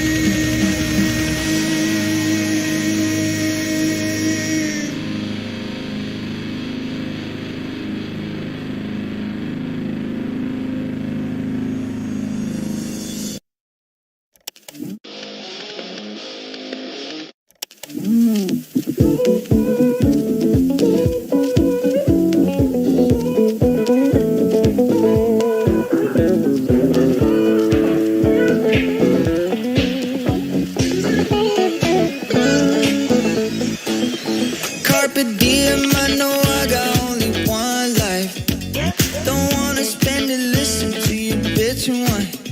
It's a little mean, I know, well, apologies. But my New Year resolutions and my honesty. Trust me, it ain't nobody makes it. Nobody makes it. None of my business. It ain't none of your business. Nobody makes it. Nobody makes it. None of my business. It ain't none of your business. Okay, stuck on the same excuses. I think it's getting old. I ain't your therapist, I ain't your measure. Hey, oh, can't really tell you anything you don't already. All right, ladies and gents, we are back for game number 2 of T1 versus Polaris. It is John Xfire here with Automo Dota, not Johnny Sins, in for game 2.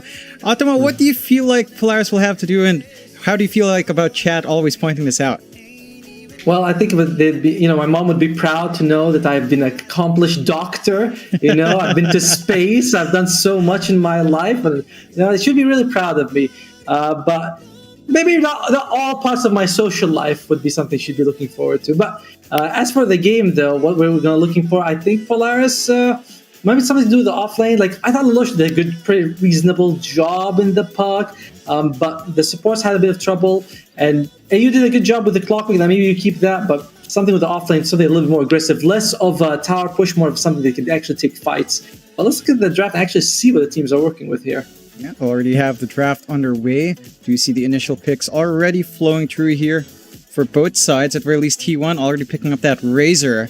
Polaris still hanging on for that first pick, but they do ban out the Dawnbreaker and the Faceless Void. So clearing out some pretty stable heroes that T1 loves to play with. And they do instantly go into the Keeper of the Light along with Marcy themselves. So there is some flex here for Polaris. Now mind you, they've picked up the Coddle a few times. Sometimes Lelouch plays it, sometimes Xavius plays it on 4. Any preference in this game as to where you'd want to see that? Gotta wait a little bit more for the draft to come out before, because it's very early, but it's nice to have like that magic damage coming out from your mid if you want to go for a core, because you're up against Razor. If he doesn't want to suck on the Keeper of the Light. So I like the opening. I like that it's aggressive. It also means that it's kind of be. I feel like I like it as a mid. You asked me which one it is. I think I like it more as a mid, honestly. All right, and let's see if Polaris feels the same way and start to put it towards that mid. Interesting. T1. They do go with a Tiny, so they pick it up themselves here, and they do have some flex. Again, we saw Carl play the Razor last time. This could still be our Gabby hero. We could see maybe a Raging Potato Tiny, maybe a Carl mid Tiny in the vein of Lelouch, in the vein of Yopaj, really. And if we do see Tiny versus Coddle, is that lane that's manageable for Tiny, you reckon? I don't really think you'd kind of want to do that. I feel like they picked Tiny as a support to sort of counter the Marcy. What we're seeing a lot is whenever Marcy is picked up, we're seeing the Tiny sort of the counter, or one of the counters the other. They're both sort of displacement-based supports, and I think that's what they're going to go with here. makes me feel. I mean, as you said, Keeper of Light could still be a support. Could go to Xavius.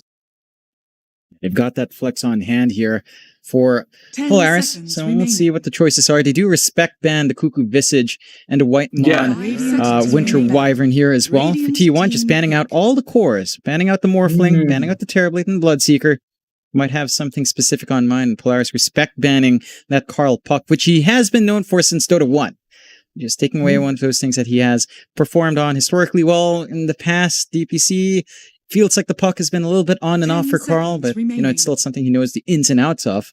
Dota 1, how old is Carl? No, he's not that old, but he's been playing for a long time, He's 20. Dota 1 was like, what, 12 years? He's when he was what, 10 playing? That's insane. Yeah, he's I mean, him, Cuckoo, Gabby, all go to way back, or Militons. They're all they're young, but they've been playing for a really long time, these guys. Yes.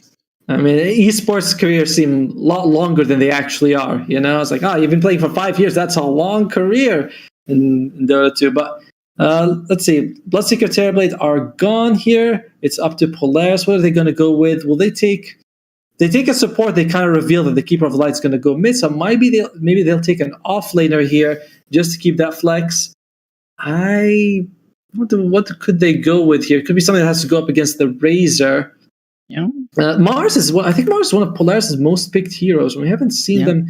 Yeah, it's actually Polaris, Pangolier, and Mars are their most picked heroes. We'll see if they want to go for either one of these. Yeah, I think back then though, Polaris was playing in the early parts of the DPC with Nevermind. So it was Nevermind, Mars, which was on point. Lelouch plays it a little bit mid. You see Force played a lot in the offlane as well, so it could be a comfort pick. It's funny that the Mars is completely ignored, because, again, for the past day or so, we've seen a lot of that, as Polaris go with a Chen. So, it's maybe channeling a little bit of what we saw from Boom with Skem and the Chen, and just playing with that early push. And they've got the Kot to clear out the waves. They've got the Chen with the army. The 10 come out. Do you like the direction they're going? It's still going in on push. They have a little bit of fight, but does this fix a little bit of the issues you had with last draft? I don't know. I don't really like the Chen coming out now. I don't mind if it came out 4th pick. Like, that's not the issue. Just feels like they revealed a lot. They're like, oh, this is our Keeper of Light mid. I kind of felt that might be Keeper of Light mid when they banned the puck, because I thought, they just will make sure the Keeper of Light has all his mobility. But there's a certain lack of damage. There's a good amount of push, though. And look at that. The Doom comes out for T1. I like this. I like this pick quite a lot. Although you are up against some very mobile save heroes right here. Yeah, they do have at least maybe the Dispos can play. Keeper is fairly fast anyway. You've got some healing from Chen, but this is a T1 special that they've been running since the days of 23 Savage on T1 and the last TI and the last what was it, Animator as well. So we'll see. It is flexible enough for T1. I believe Gabby can play it safe lane, Carl can play it mid, Crew can play it off lane, so it's pretty open as to where they could toss it around here. And as you mentioned, this could be one way of kind of just jumping in, getting at least one hero out. The Kotl seems like the big target. It's just the follow-through damage. We've seen that Chen Sustain actually play a big part, and they go with the Zeus on T1. So still that flex open. Could be a support Zeus, could be mid. Any preference for where you'd want to see that flex end for T1 here? I kind of like to see the Zeus go mid, just because you kind of have these 2 long-range spellcasters. Both of them will just go to the side camp and farm. So I like that. Doom could go to the offlane. You still have Razor as a carry, so maybe T1 will go for a support last pick. Or they could go mid and flex the Zeus to support with the Tiny. So it's very flexible on T1. And sometimes your brain starts to explode like, oh my god, this could go anywhere. For Polaris, much more controlled though. Chen, Marcy support, and Keep Light mid. They gotta get some sort of meat in the front. And I still think Mars could be a good option for them. Yeah, could still fit in. And I think we have to remember as well that flex for T1, they could go weird again with Whitemon support Razor. He's done that before. It has been fairly mixed in success, but it's something T1 can flex super hard if they want to. Polaris go into the Raid King here. One of Natsumi's more preferred heroes. It's been a while since we've seen a lot of Raid King, though. It does build into that push, right? Like, you've Chen Army, Skeletons, 2 lives, so he's not a great Doom target. Could be a pretty good Raid King game here. I just like the fact that we were saying, first, the Doom target, he's great. You want to Doom him, he comes back to life. Razor, you want to take his damage, he comes back to life as well with the full damage. So it's a nice Wraith King game. It also helps with that problem that I was saying, that you need some sort of meat in the front line. You need someone up there. Ironically, the bony guy is going to be the meat of the front line, but still, he's still the body that you're going to send forward. So I like the Wraith King pick a ton. Yeah, it can provide a lot of what Polaris is missing here. For T1, how do you handle the Wraith King? It doesn't feel like they've got room for counterpick of sorts. I'm not sure if there even is a clear counterpick for the Wraith King. How do you kind of deal with that in T1's end? They are going to have some problems with that, won't they? Because it's up, like, you want to sort of maybe doom the Keeper of the Light or doom the Wraith King, then you want to use the Static Link on his second life. Like, the 2 life thing is going to present a big problem for them. We'll see how T1 is going to deal with it. I wouldn't mind if they might consider going something like a Faceless Void carry, put the Zeus and Tiny as support, Razor off lane or mid, and same thing and put the Doom as the other core role. That could help you out. Like, you need some sort of second in life in the fight, like you can't just throw everything you have in the beginning of the fight, like Doom and the Static Link. Yeah, they've got to find something additional there. I think considering how T1's been drafting, though, it does feel like they last pick Cuckoo Hero. Like last time, again, the Visage came out in the last pick. So they could go for something weird, like, say, support Doom, Safe Lane Razor. Could be something that comes out. It's awkward, but I guess there's a play you can make with Infernal Blade Stun and just running down with a Razor. Could be one way. With something else for Cuckoo to manage the Wraith King. You can see Polaris expecting a little bit of that weirdness. They are banning Grimstroke for the double Doom, some of the utility there, and taking their time in that last ban. Not too much reserve time left for Polaris, 10 though. seconds remaining. Yeah, for Polaris, they need an offlaner, because I can't imagine what's going to be Marcy offlane, Wraith King offlane. Those are options, but not really feeling it for Polaris. Like we said, the Mars is still in the pool. That is an option for them if they choose to go for it. Pangolier as well. I think Pangolier would be a pretty solid option, because even if you get doomed while rolling, you kind of don't really care. So it also gives you that magic immunity, so you can jump on the Zeus, control him, because they don't really have catch unless the Wraith King gets Blink Dagger. Marcy as well, you have the rebound, but you're basically going to lose the Mars every time you do that. So I like the Pangolier pick for Polaris. All right, we'll see if they will pick it up. T1 will have to go first, kind of close out the flexibility here. And again, you see Polaris just respecting the fact that there is flex. They ban at the Kunkka along with Grimstroke, so support and core bans. Still figuring that T1 can go either way with this last pick. A lot of time to think in the last pick as well. If they do go with a different Cuckoo Hero, anything left in the off lane that kind of strikes your fancy, or maybe anything left on the safe lane that could fix this up for T1? For T1, I mean, I still feel like Faceless Void wouldn't be so bad. Just because, like I said, you could just throw everything on the Wraith King. Who they go with? They go with Mirana. All right, so they have their cores with the Doom, Zeus, and the Razor, and now they're just gonna that position 4 Mirana. So Tiny 5 or Zeus 5 and Tiny 1, something like that. It's very flexible from T1. It's basically whatever you want. For Polaris, though, we're going to see an offlaner, and see where they go with. They only have 10 seconds left. Pangolier? Yeah, Pango fits in. The Mars, as you mentioned, fits in, Automo. So, few options left. They'll go with Enigma with a Black Hole and go all in on push. They've got Eidolons, they've got the Creep Army, they've got the Skellies coming out. Do you like that last pick, Enigma? We've seen the offlane Enigma today. It didn't look particularly amazing in tough game, but you don't have a Rubik to worry about. It's going to be, by the way, it's going to be the carry Doom and the off-lane Razor and the mid Tiny. So good tempo coming out from T1. As for Enigma, in this game, there is 4 of the heroes have a way to stop his Black Hole. But to be honest, Arrow as well as Zeus's Bolt, amazing. Doom as well, it's kind of hard to get.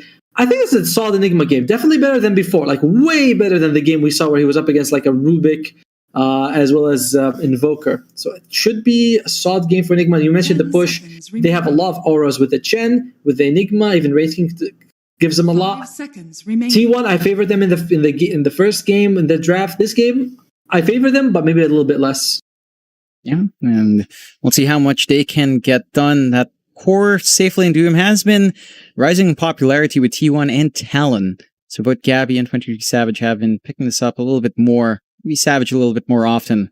But again, we'll have to see. Raging back in the Mirana. It's been a while since I've seen him play on the Mirana because it's been a while since he's been on Pause 4. He has been playing offlane for quite a bit in SMG. I'm keen to see what they can tie in there.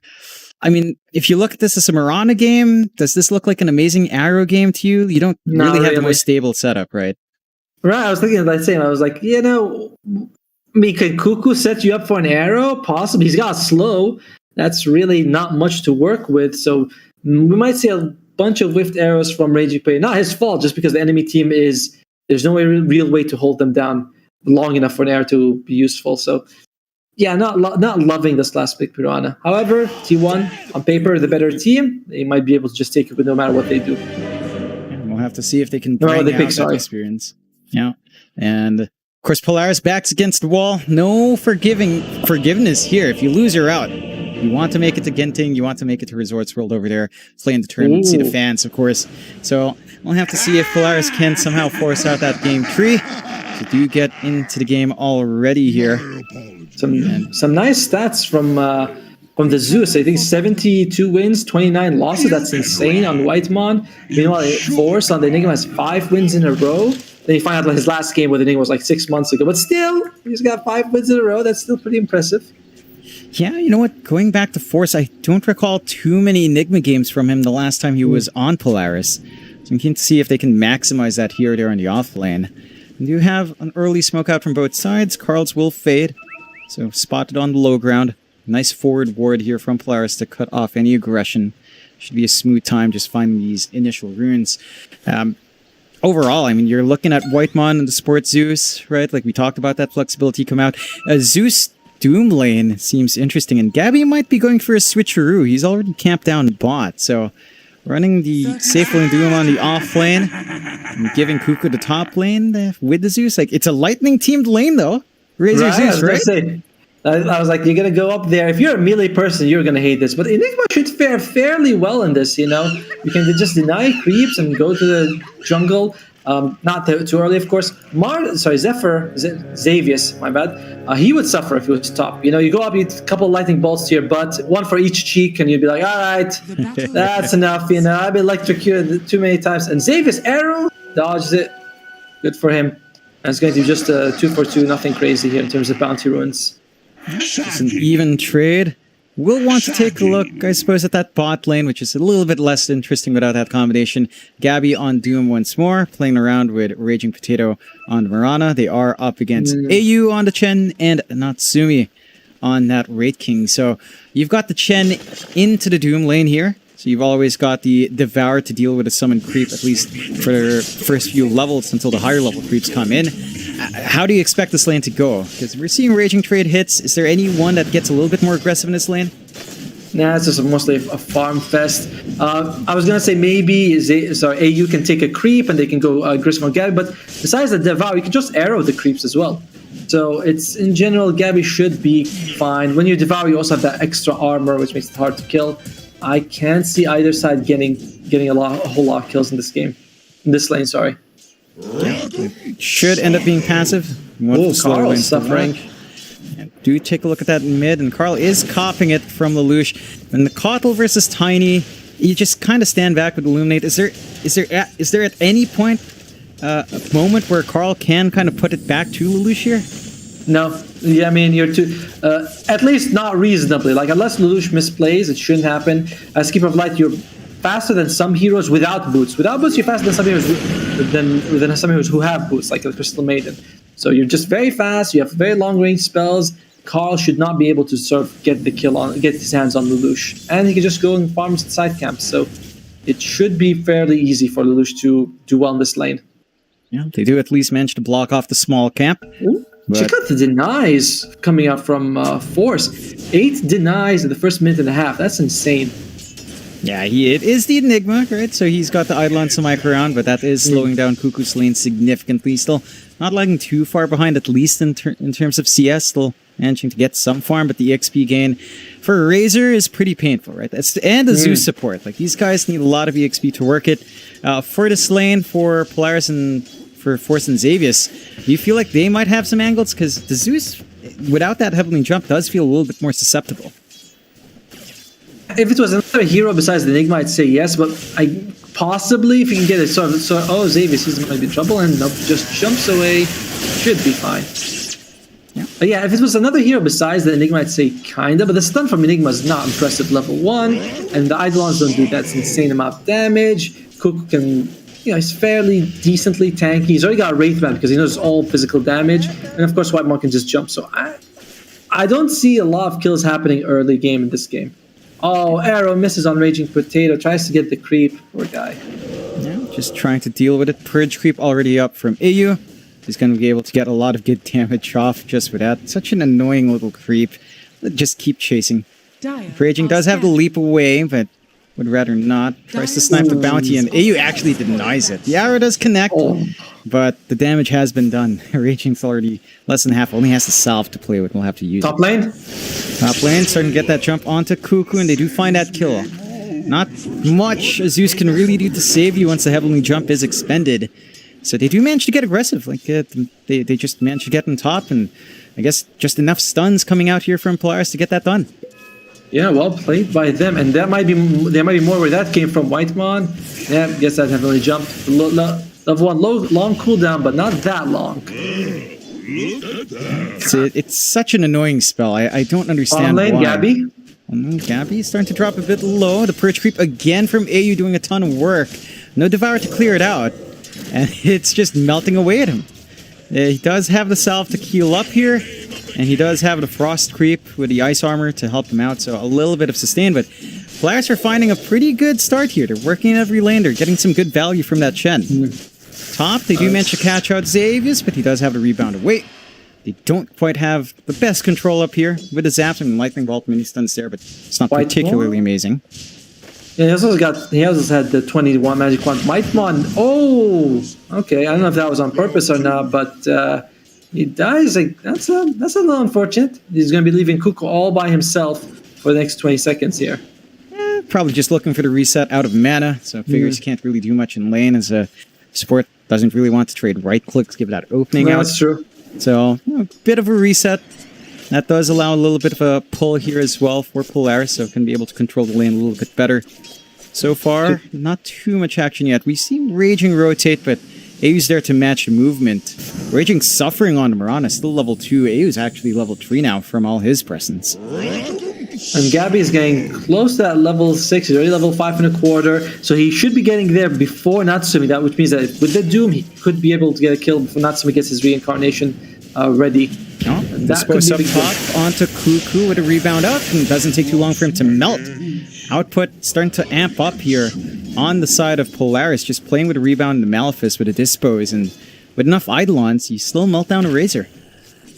Yeah, that's the Wraithman not giving him enough armor, it seems, in this matchup, and a little unfortunate for Cuckoo. Is that the second death he had? I believe so. Second death, and this is pretty terrible.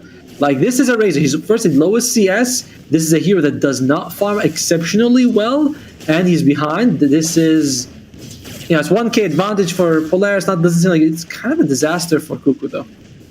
Yeah, it's a much slower start. Do you think this maybe goes back to that lane swap? Like they drag the Doom bot, they bring Cuckoo top. Would he have fared any better against, say, the Wraith King? It feels like that might be a better lane in terms of using static link at the least.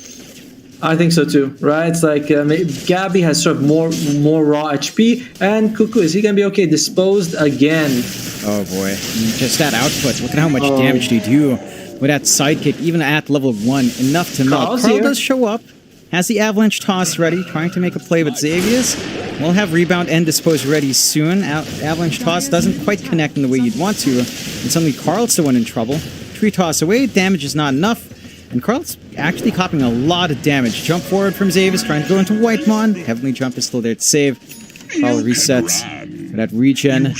Could look for a second shot, but T1 just not finding anything in their favor so far. A 3-0 start for Polaris with a 2k lead. Day and night performance between Carl's coming in the back line. Might be able to get the kill now.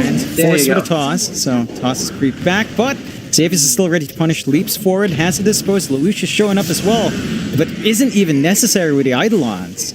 And Carl falls for finding Force. That's a huge sacrifice to make just to find that first kill. Right, and it's not like, Cuckoo kind of needed the space. He already just teleported mid, though. Carl, and he's like, all right, guys, I'm going to get him. You know, whether I live or die, I'm going to get him. And he did. He got him in the end, so I guess that's good for him. But huge difference between Force and Cuckoo compared to Game 1. Game 1, the Cuckoo with the Visage, insane game, and Force just didn't have anything with Death Prop. This time, the exact opposite. Whitemon almost disposed. Oh. There you go. Got the range, and it doesn't take too long for him to melt to the damage. Good avalanche toss out. Arrow is popped by the creep wave, though. So Force going to be able to still run. 3 toss out from Carl. Do they have enough? One more right click. The salve is there to save, but not enough. Right click out from Raging does find him. And Xavius now going to have to work his way out. Toss is ready from Carl. Xavius is still mighty fast. Toss forward is there. Melee arrow just doesn't do much with a fairy fire. Avalanche does clip. Carl will find something for his aggression. That should be his phase boots out. Much needed. Like, considering how the lane was going, that was a much needed rotation. They got, you know, both of them. And Carl, yeah. Carl, he's actually in the mid lane. Getting a little damage from Lush. But yeah, they needed to do that to make sure that it doesn't go out of control, you know? Kuko's still level 5, about at level 6 and 8.5 minutes. So he's recovering a little bit, but still only barely ahead of Raging Potato. Yeah, it's just still a lot slower for T1 than they'd like. A smoke out, though. Still no blink in Carl. Still a ways away from that one, but smoking out with Whitemon could have enough burst damage to deal with any interlopers. Might want to gun for Lelouch. This Keeper of Light has been left alone for such a long time. Travel's already up. Dragging the creep wave away. He's going to find that gold. Doesn't feel like they have the catch. Maybe AU, but even then, Whitemon's so under-leveled for the Zeus. They just back off. Yeah, this is kind of a problem. It's like Carl needs to sort of move around, make space, whereas Lelouch doesn't. He can just push out the creep wave. Cuckoo's just dead. Xavius just sneaks up in the jungle. Great forward ward. Spots out Cuckoo trying to clear out these camps, and he doesn't have sustain. They find the top as well. Polaris, the push is coming in. The aggression's shaping up. Yeah, I mean, it's good that Cuckoo's, you know, I was thinking, oh, he's going top, he's a carry down, but no, wait, Cuckoo's the offlaner, and that's good, because Cuckoo is just, he's not having a game at all. And I'm not sure if that's worse if he's a carry or an offlaner, because you kind of need the carry to scale later. That's going to be a problem. You kind of need the offlaner to make space early in the game, and that's also a problem. So just absolutely dumpstered in this game on Cuckoo. Yeah, I think they are trying to put all their eggs in Gabby, getting the Midas on the Doom. Still kind of playing with a priority farm of Pause 1, of course. So the build-up's still coming through, but everyone is getting sacked for that progression. Yeah. As Polaris just take control of the top jungle, cut off that farming spot. Natsumi's got the Skellies to back that up. And he just takes away those resources. Still clumping around for a flank down south. Raging a bit forward here, but they're not going to make that jump out. Just keep the farm game going. Could be a good collapse onto Cuckoo once more. Already popped the Eye of the Storm to farm. Carl is chasing, but goes under a sentry. Immediate black hole from Force. No follow-up, though, but holds him down long enough for Lelouch to show up. Avalanche toss on save is still alive, and Natsumi comes in to rip them apart. Now, Cuckoo already used the link. He's going to be able to run out, but Carl just gets caught with his pants down. It's insanely expensive space that they're trying to make for. Oh, Gabby? Gabby held back. Chain stunts are out. Not that durable on the Doom yet. Did have the Midas flying out, so I guess technically that's Midas on cooldown right there as well. Not the best feeling in the world right now for Gabby. Oh, that's the guy you're kind of putting all your eggs in his basket, and he gets caught. That's very unfortunate for them. And it's looking like Polaris might be taking game 2, just like these initial 11 minutes. Jump forward, dispose out onto Cuckoo. Arrow does not connect. Cuckoo dropping way too low to that solar bind. They do manage to back off. Moonlight Shadow was out to kind of cut off that aggression, but they are making leeways down south. They find Gabby again. Did manage to use the Midas, but that tier 1 is set to fall. Gabby's not going to be able to do much to really stop that. Thunder God's Rat just to find Xavius. They find a support kill. It's not the biggest. It's not the one they want. To be fair, Xavius has been involved in all 7 kills so far. So even though, he's not like worth a lot financially, but he's worth a lot in the fact that he's making so much space. Raging Potato, is he in trouble? Raging. Jumping around. Does have one more leap. We'll just opt to TP away, knowing that there's no way to cancel that right now. Does back off, still creating space. It is still a 3k lead for Polaris here out wide. They're clumping up mid. How does T1 stimmy this push? I mean, they've got the early raid pack in force. What do you do about this if you're T1? Do you see this plan to stall out for the Doom going well? It's not going well at all at this point. I mean, you might have to consider something like trying to get an Aether Lens on the Zeus so he can defend. Maybe Carl's going to go for that Blink Dagger on the Tiny. That'll help out once you can get it. But in general, you don't, support Zeus, Mirana, Fortnite. These aren't the best heroes when it comes to defending like their structures. And Kuko's just not, Razor's just not nothing at this point. So tough situation to be in. I do like the smoke though. Maybe they can push bottom, see if someone shows up, get a pick off, get the tower. So at least they're playing aggressive on T1. Yeah, but they're missing out, and Polaris going straight for that Roche with all the summons. It doesn't take them too long to clear this out. Natsumi's going to be able to find himself an extra life if they want to. Kuku's getting a bit of a chase on Xavius, but can't even find that kill, and Roshan is still set to fall. And multiple lives on Natsumi. They haven't been able to kill him once yet. I can't imagine him killing him 3 times in a row. By the way, Force has the Wraith pack on the Enigma much earlier than the previous series that we saw. So, and they have a decent totem hitter in the Mirana. You can just leap and take it off. But apart from that, the other hero's not so good at getting rid of that totem. It's going to cut out the output, especially if someone like Carl, who's playing with that burst in the Tiny. Not going to feel great to have a lot of that instant takedown potential already gone. And this is before he has his blink. So even with the blink up, it might not be enough for him to get that burst off. T1 still struggling. They've gotten space out for Gabby, right? BKB's on its way for him, in the process of being built up, just lacking the recipe now. For Polaris' end, Natsumi is going for his blink into Desolator. He's going to be hitting like a truck, and multiple lives on him with Reincarnation. Just doesn't feel like he's going to die at all. Man. They got the bad laning stage really cost T1 because they're not they don't have a very good split pushing group. Mirana, kinda, I guess. If you want to go and arrow creeps, that's something, but they're not amazing split pushing. So that laning stage really had to go well for them. Like, it's hard to emphasize just how important that laning stage had to go well for them, and didn't. Just fell flat. Again, they did go for that lane switch up, maybe just trying to deal with Chen early on, but doesn't really do much. They are getting pushed up. He's got level 1 arc lightning. He's trying to defend towers. He's like, guys, this thing doesn't do anything. What's wrong with the spell? It's not working. It's just 90 damage. He's just not able to do much. He doesn't even have Arcane Boots for a little bit more mana here as well, so already out of mana for the Thunder Gods. If you manage to isolate Natsumi, the tossback doesn't even come out. So that's a blink reveal for Carl, achieving nothing. As Polaris are still lined up for this amazing push onto that tier 2. Although, blink forward, Natsumi getting aggressive onto Whitemon, doesn't fully commit. Is the arrow from raging at the back, but it just doesn't do much either. Xavius though, jumping in. Blink still in the base. Doesn't have the gap closing they'd want, but free tier 2 to take for Polaris. I mean, the good point is Gabby is farmed. However, about 2,000 of his gold isn't real gold, if that makes sense, because Midas doesn't help you in any way when it comes to fighting.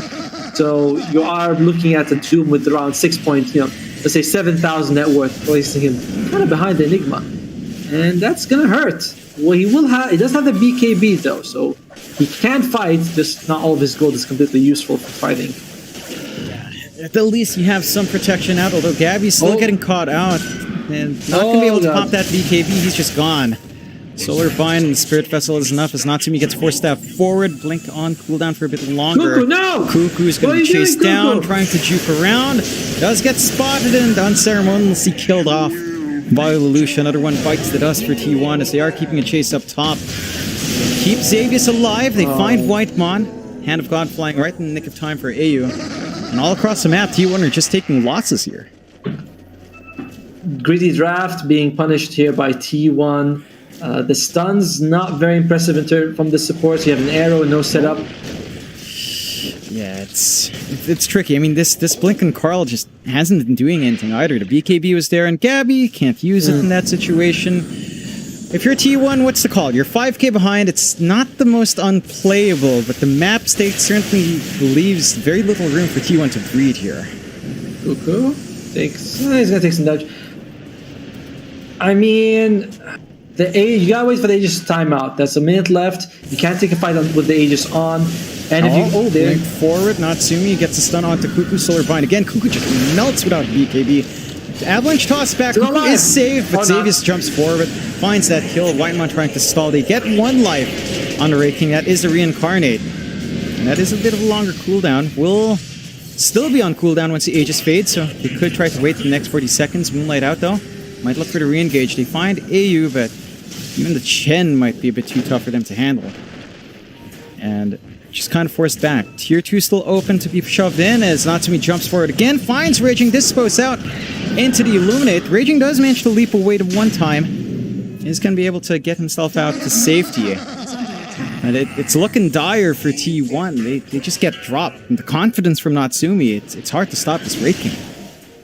Yeah, I mean, this is, by the way, we haven't exactly seen like a blink throughout all this time. We haven't even talked about the fact that they have blink black hole on Enigma. Like, that's an insane team fight. Gabby, oh, he might be in trouble here. Gabby, no, not like this. Already popped the BKB earlier on. It's false. And the arrow out from Raging might at least find Xavius with a toss back on Carl. That's something. It's something, but they sacrifice Whitemon's well up top. So you sacrifice 2 for that 1 kill on Xavius. It's some much needed gold for T1. But the eggs in the basket of Gabby, it feels like they're all rotten now. It's really not achieving what they want to yet. I don't think we've even seen a Doom outside of that 1 laning phase Doom that didn't even land him a kill. Yeah, I remember. I was going to ask you. I was like, did we actually see a Doom? Because I can't remember him using one. I just, every time I look at him, it's available. But that's the problem. Who do you Doom? Natsumi, no. You can't Doom him. It's pointless. He's got Reincarnation. You can't Doom the Chen. Sorry, not the Chen. Sorry, the Keeper of the Light. Say your prayers. Say your prayers, for sure. Now it's issues for Lelouch. That massive creep wave up top. Carl is going to be clearing it out.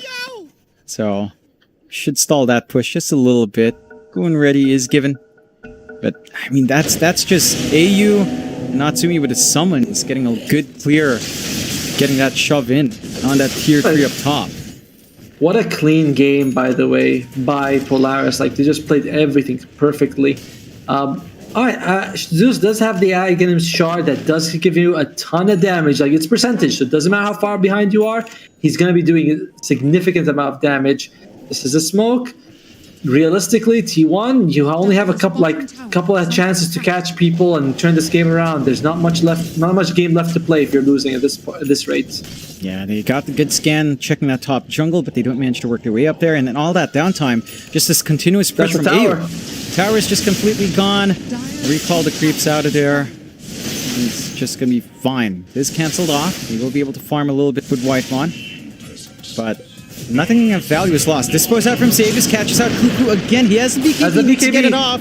Can he turn it on? Does manage to flick it on, trying to run, but the damage is done. Black hole coming out as well from Force in the middle of that, just to ensure the kills are found. They're right next to wards. Yeah, that Wraith Pack ward just mitigating so much of the output of T1, again ruining Carl's burst potential as they've got the opening for the racks. Fortify is out to stall, no buyback on Cuckoo, but fairly short respawns. They still have that Doom available, but they can't catch Lelouch, and that's the big one they want. Carl does blink in, does manage to get a good avalanche toss out, but the heals are there. They manage to stall out. Midnight Pulse on top of Carl, he's melting to the output. Natsumi rips through. Gabby can't do much, even with the BKB.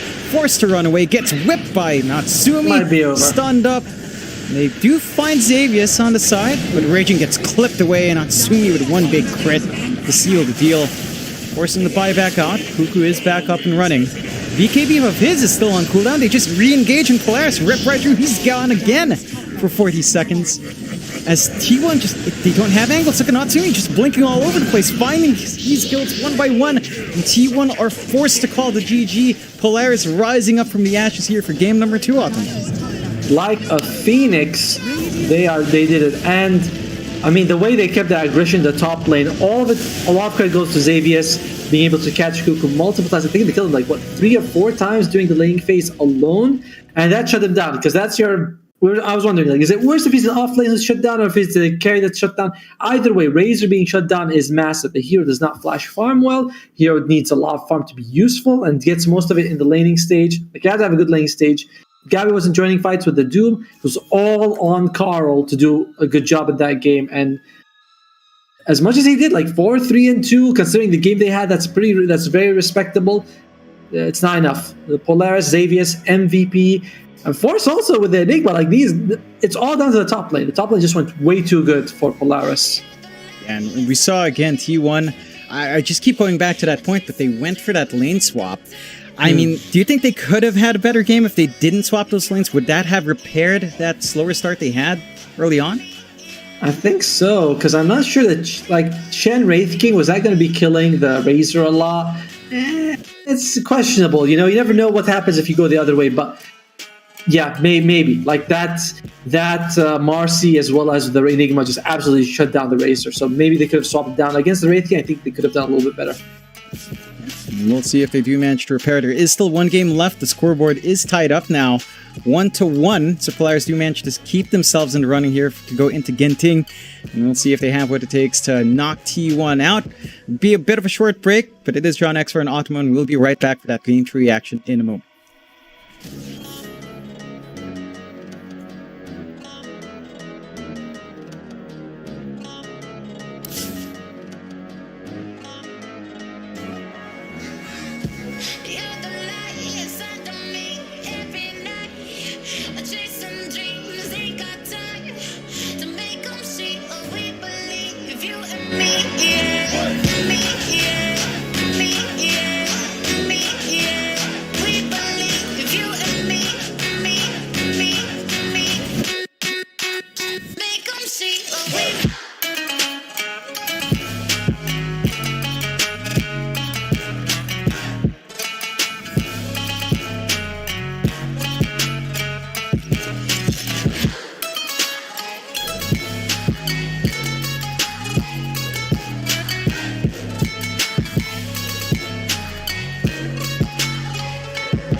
Hold up your sign though, they ain't count on that. They ain't count on that. They ain't count on that. Show what you gon' do. They don't want all that. They don't want all that. That sounds like a pop song. Take a dive before you dry, y'all. It's the only way to live. You can't be without it, baby. Yeah, I know. Yeah, I know. Yeah. Try before you sign off. Shit can kill the sick. Real stuff. It's the only way to live. Fancy cars and the smiles of the ocean. Purple sky, let that night come with peace. Anywhere you wanna be. Anywhere you wanna be. Yeah, yeah. Hold up your sign, though. They ain't count on that. They ain't count on that. They ain't count on that. Show what you gon' do. They don't want all that. They don't want all that. They don't want all that.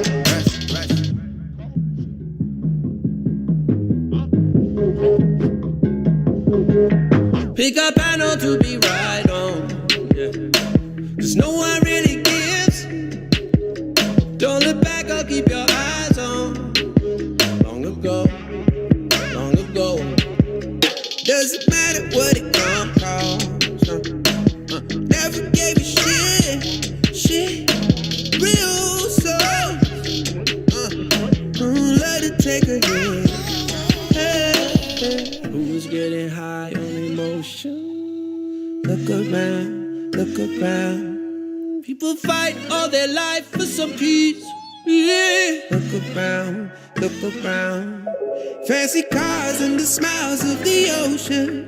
Purple sky, let that night come with peace. Anywhere you wanna be. Anywhere you wanna be. Yeah, yeah. Hold up your sign, though. They ain't count on that.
reminding myself to just let go. Don't wonder how far I can fall. Don't look down, never fade out. And I just wanna be someone and never fall behind again. Just keep on moving on. Never look down, never fade out. Never fade out.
Don't look down, never fade out.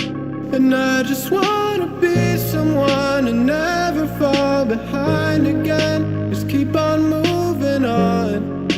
Never look down, never fade out. Never fade out.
The shadows, I've come to make a name. Ready for battle, cause I got a thing to claim. Think that I'll crumble, I'll show you your mistake. Where you see me coming, better run for cover, cause I'm not slowing down, I'm never going under. I survived the pain, I know it made me stronger. So meet the monster I came to conquer.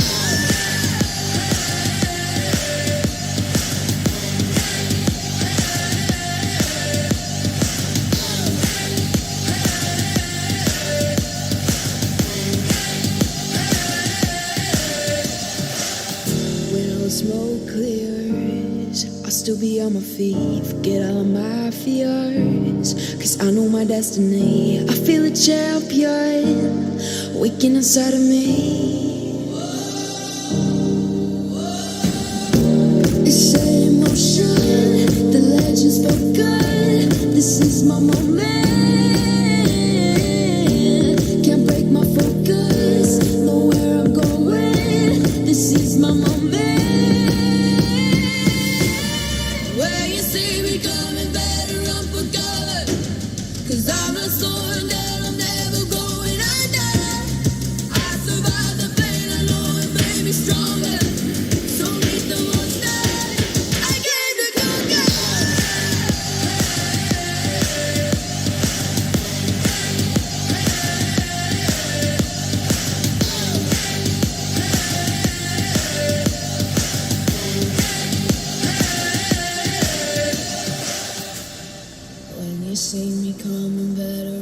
cover. I survived the pain, I know it made me stronger.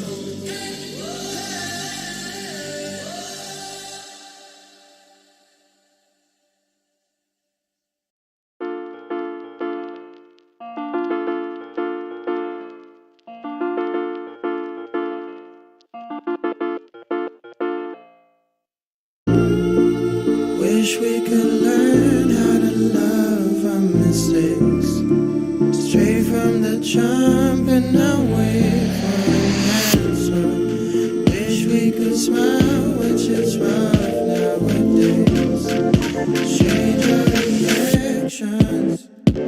Feelings don't die around this neighborhood. We used to sell a double pills, young and misunderstood. My homie, tell me what is changing from your point of view. A smaller circle, but the range is on some deja vu. I recognize my future, and there is nothing with you. Unless you turn your boat around, success might come recruit you. But unless you analyze in depth, that we're steps away from death. 1,000 possibilities, act on it, Johnny Depp.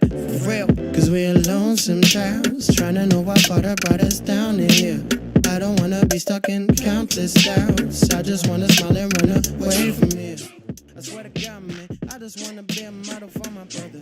All right, ladies and gents, we are back for game number 3 of T1 versus Polaris. It is John Xfire here with Otomo. Game 2 going Polaris's way. It didn't look like T1 had too much fight in them. They went for that lane switch. Yeah. They had the core Doom. What do you want to see different here for the last game tonight, Otomo?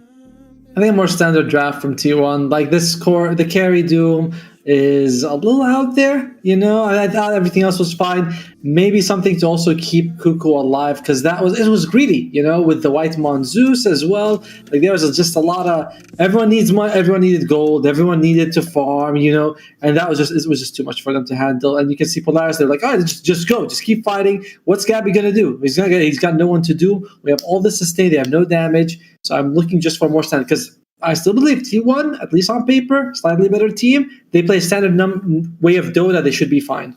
Yeah, and we'll see whether or not that adjustment in the draft will show up, as we already have the draft on hand here between T1 and Polaris. We'll jump right to it. And you have the initial bans, respect bans from T1, taking care of that Lelouch Kotl that we saw last time around, along with the AU Chen. Polaris still banning out the Dawnbreaker, waiting on the next one. So a lot of respect from that last game for that insane early magic damage, insane sustain AU is bringing out. The Chen, it's been on a pretty successful roll today, Autumn. Yeah, it's I mean, Chen in general is just also very strong in the lane. The heal is all good. Polaris, they get rid of Enigma. Interesting. Considering how much A-Force was like dominating with this hero, and T1. It does is Marcy 100% win rate in this series so far. I believe she was picked game 1 by T1, game 2 by Polaris. Right? Or am I wrong? No, I think it has been. Yeah. So it's been a very good day for Marcy here. What did they go with for Polaris? They start off with the Tiny. Again, we see this every time. Marcy comes out, Tiny's the counter, and this looks very reminiscent to game 1. Yeah, they go back to it for Polaris, back to Tiny DP. We saw Force go after a much slower lane that time around on that off-lane Death Prophet, though. And Xavius, I mean, he hit his blink timing, but it didn't feel like the fastest one, so we'll see if Polaris go back to that same AD. You reckon it's back to that, like the off-lane DP and the pause for Tiny again? I guess so, right? I mean, we'll see if they want to go for something else, like for Lelouch, if maybe he'll take the Tiny, but in general, it does feel like we're just having a repeat of game 1, which I didn't love. But we'll see. Viper coming out here. This could be a Viper 5 and Marcy 4, or it could be, you know, Viper 3 with the Marcy. That's also pretty solid with the amount of slows. Still flex. I will say something about T1's draft in game 2 that bugged me. They were flexing so hard. At the end of the day, I was like, well, I don't think anyone really has a good lane to actually kind of go to, if that makes sense. Like, oh, we're going to pick Doom, who can go in any lane. We can pick this in any lane. They didn't actually have a hero that was really suitable for a specific lane. So I thought they flexed a little too hard. Yeah, and we'll see if that's something they have in mind again with its Viper early on. I mean, it's very rare we see the Cuckoo hero in the first few phases, right? Like in this series, it's all been last pick Cuckoo heroes. Last time it was last pick Gabby hero. So we'll see what the idea is with a Viper and how they build up on a T1 though. Banning out the Jug, banning out the Nature's Prophet that Natsumi plays a ton of.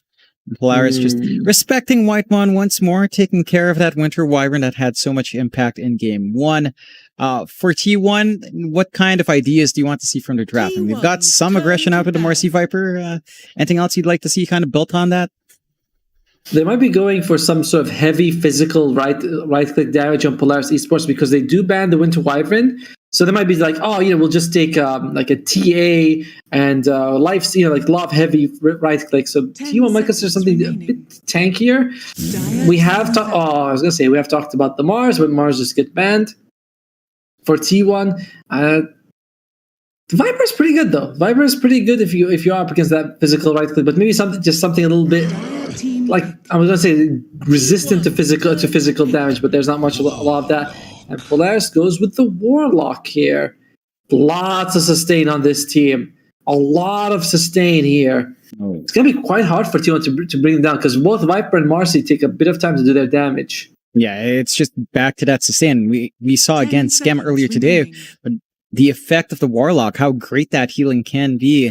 With the Death Prophet and Spirit Siphon, it's not been an easy time to kill off that DP. So of course, down the line, I don't expect it to be a Warlock DP lane, but down the line should have a lot more presence in this game.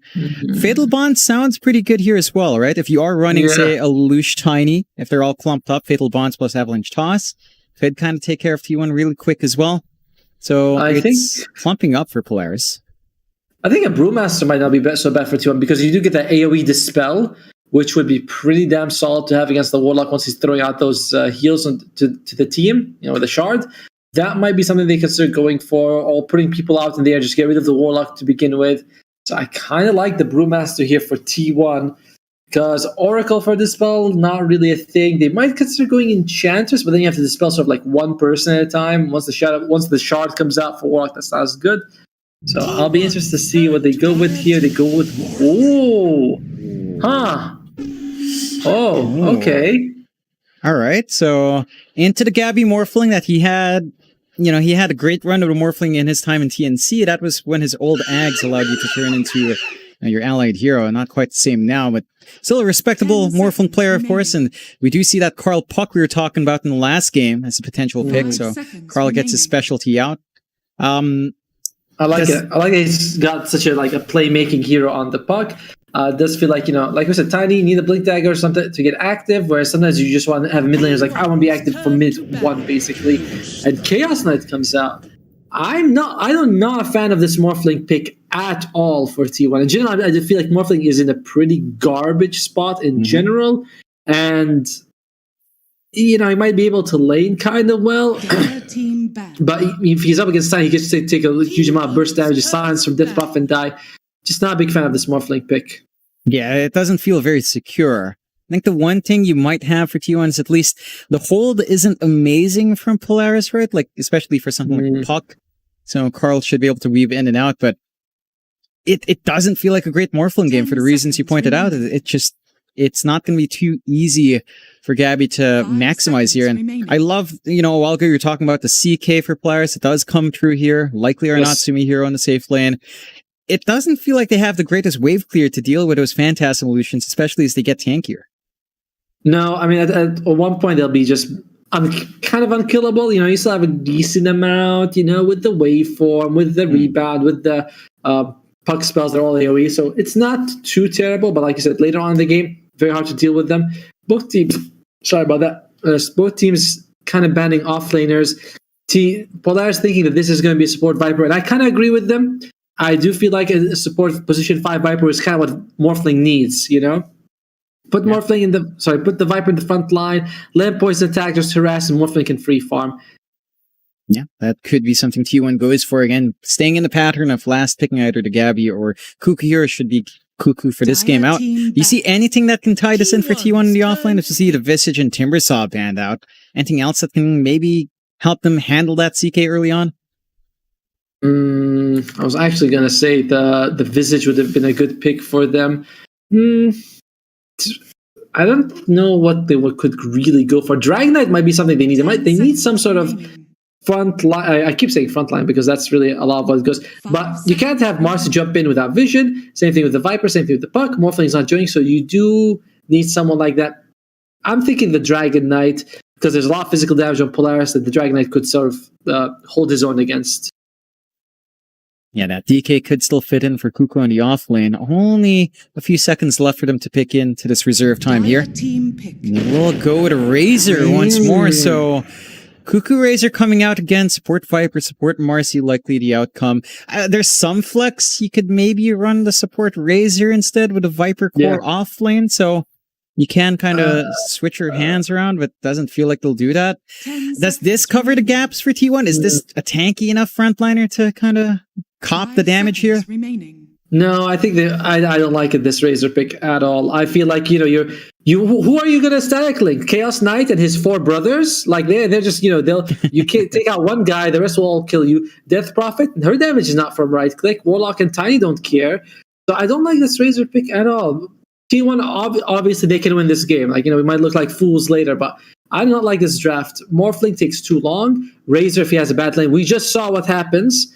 Viper is fine as a support, falls off, but that's okay. Marcy's having a good game. I like Marcy, I like Puck, and I'm okay to the Viper, but I do not like these other 2 cores, and I feel like that just slows down T1. Polaris, on the other hand, good stun from the Chaos Knight, good team fight from the Warlock. They have good tower push. We'll see what they go with the last pick, but overall, I like Polaris a lot right now with just 4 picks. Yeah, they look pretty good. And Lelouch has quite the wide pool to still focus on here. And the Kunkka is still on hand, and Lelouch has played it quite a few times. Could be one way to kind of get that hold for Puck, hold for the Morphling as well. Have that stable X to play with. Void Spirits in the pool if they want that. The Silence could be really devastating for the Morphling until he gets his Manta BKB, if he goes for either of those as well. So, a lot of options left. Anything that stands out there? Like, for that mid? Pangolier or something that with a lot of sustain is what I'm really looking for. So let's see what they go with. They go with the voice, like you said. Select your heroes. So nicely predicted, my friend John. Yeah, I mean, Lelouch does love his Void Spirit, and again, it feels like a decent enough Void Spirit game. Where's the hold coming out from T1? You only have Dispose and maybe that Dream Coil coming out, and the stun from Morphling not particularly amazing. So only really 2 big stuns to worry about for the Void Spirit to dance around. It doesn't feel like Lelouch has much to be scared of. I guess Dream Coil Dispose is still strong, so that could be the early way of dealing with Lelouch, but that Ag's timing into that Void Spirit, it just feels scary. Do you feel like T1's kind of fixed the issues from last game, and they're back to that Razor offlane for Cuckoo?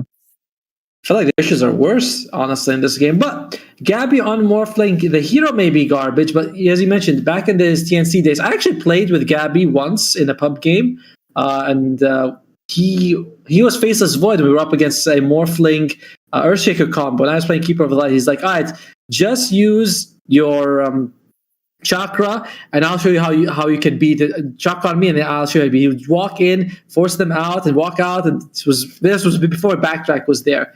So he knows the hero backwards. He knows how to beat it. He knows how to play it. He's an amazing Morphling player. But the hero's garbage. Cuckoo is playing Razor, and he needs to scale. Or if he has bad lane stage, he's going to lose.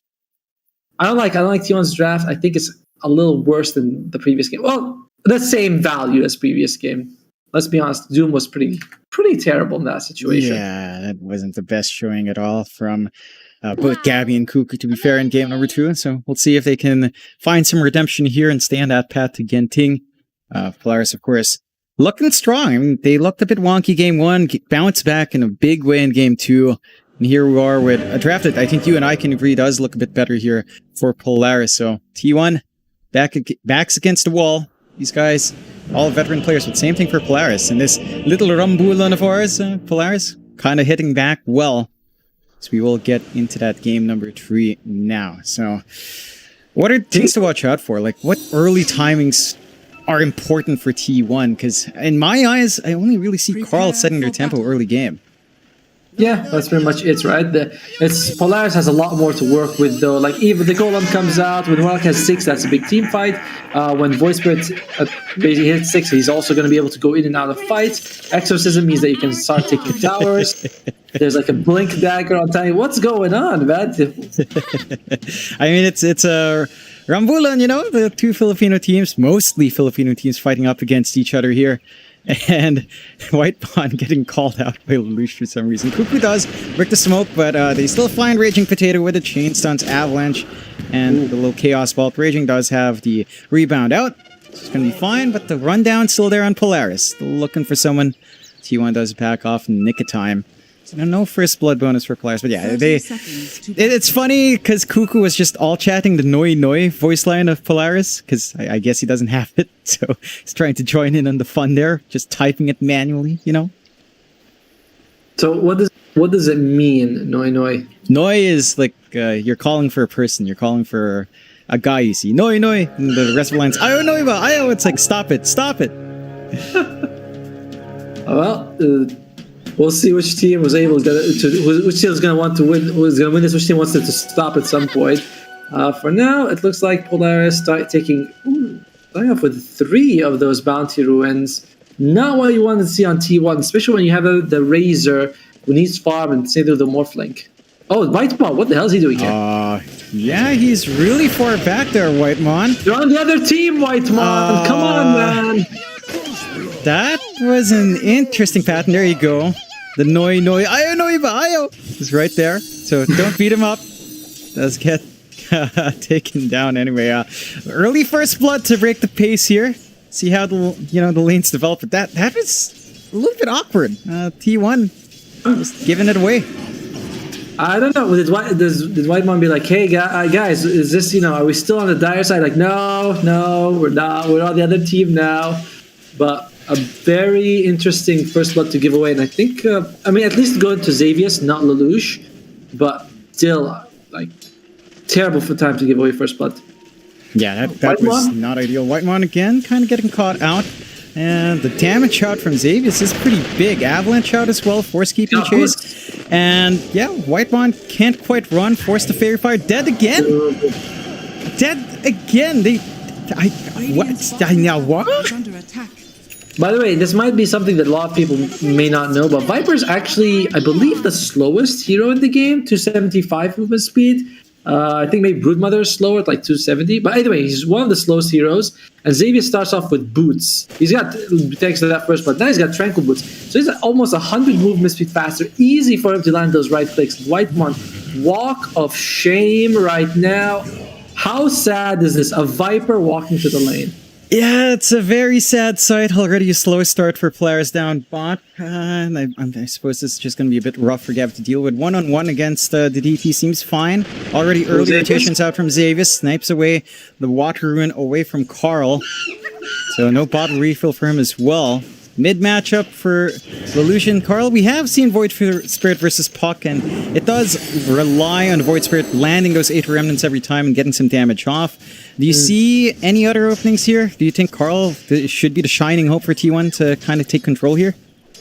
Yeah, because that it's an insane series of events that have led to them basically dominating the bottom lane. Thanks to Xavius getting that first blood. Now, Gabby's not suffering. He'll be fine in general, but Carl's going to have to make some moves later on. Gabby? Gabby, just going a little bit forward there. Does have level 2 morph or attribute shift, so it's not going to be in too much trouble here. Still have time to look at the other lanes. Taking a look up top, Natsumi and AU on the CK Warlock lane up against Cuckoo and Raging on the Razor and Marcy. So far, looking fairly decent for Cuckoo and Natsumi. They're not being held back from farming up here. Do you expect either side to look for aggression in this lane? I mean, you've got the Dispo static link, I suppose.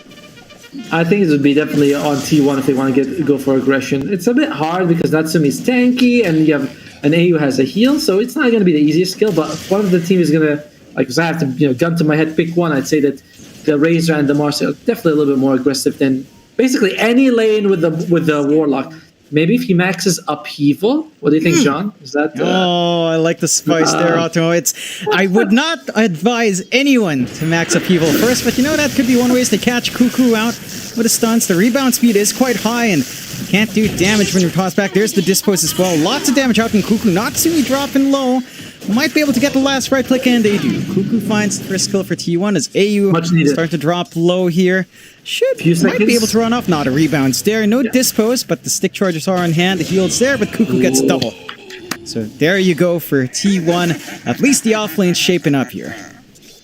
Yep, and I mean that's how I thought it would happen. Like it was tanky on Polaris, but the sort of all the damage is on T1, and well, he's just gonna take his damage back. Natsumi, what are you doing, bro?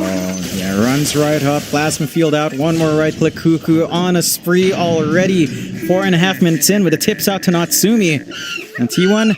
We talked about Cuckoo having a pretty terrible Razor game last time, shaping up to be a better one in this game. Dude, and look at the CS.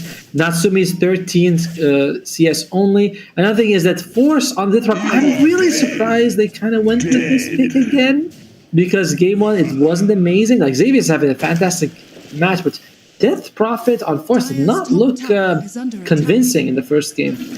Yeah, it really didn't. He is also, again, as you pointed out, not farming too well. Feels pretty free for Gabby, despite those deaths out from White Munsell. Getting the pulse, getting his presence up. Xavier hasn't been able to find the angles any further on that Tiny.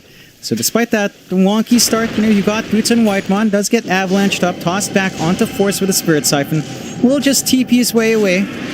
So, is close. Back home, but he'll have to walk back, and he's still only 320 move speed, so it's going to be a slow process in. It's not as bad as when he was 275 mid lane. They're going to fill up Carl's T close. He's almost level 6, though. And Lush will have to be a little bit careful now. Yeah. Dream Coil already. They've got the angle in the backline with Xavier's here as well, dropping some good wards. So both sides have some good vision to spot out each other's movements. And Alush can fall prey to this. Rebound out. Dispose is ready. Does not break the link. So Alush still alive for now. Do they have enough damage? White Mon's around. Avalanche to break off. And a good remnant to save. Alush gonna live. He lives. Despite not having to simulate that infused raindrop doing work just now. But Carl's happy. He forces him out, gets the bounty ruin, and now T1 securely in the lead. Yep, they managed to hammer it back their way. Carl now on the move. No Dream Coil, but looking for a play up top with Cuckoo, who has had that phenomenal start. Natsumi pushed all the way back in the tree line. They're scouting for him. This man should juke away. Carl is still checking. They're cutting some trees for Natsumi to escape. Should be fine. But the push is underway with a siege creep. Polaris gonna need to drag some more bots and drag Lelouch in. Can they find the angle? They spot out Cuckoo, immediately blown away with Natsumi at the side. Carl, and showing up without the Dream Coil, can't get the control they need. Oh, Carl, nice AU. He knows where he's going, but I don't know if he has enough damage to really threaten the puck here. Not quite. They do manage to run out with a rebound.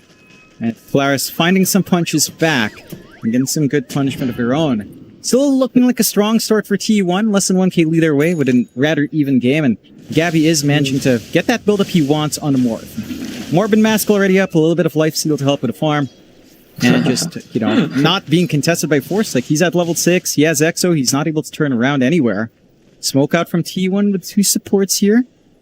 They're going straight for the Death Prophet, but she just moves back. Actually gets a couple of ping from her allies, being like, yo, go back. There's a nice ward here. I'm not sure if they smoked underneath it, but either way, Force, Spider Sense tingling. He's also getting very close to that Vitality booster. So once he has a Spirit Vessel, it makes it quite difficult for Gabby to do anything. He's going to go for a straight-up Panther, so it won't be too much of a challenge for too long, though. Shouldn't be. Bit of a clump up from Polaris top again. Trying to play forward with Natsumi. Doesn't quite commit onto it. No, will commit onto Cuckoo now. Gets the stun, not the longest duration. Cuckoo immediately turns around. They've got the toss away from the link. It's not the most presence out from Cuckoo. AU just going to TP home. Damage not quite enough to kill him off.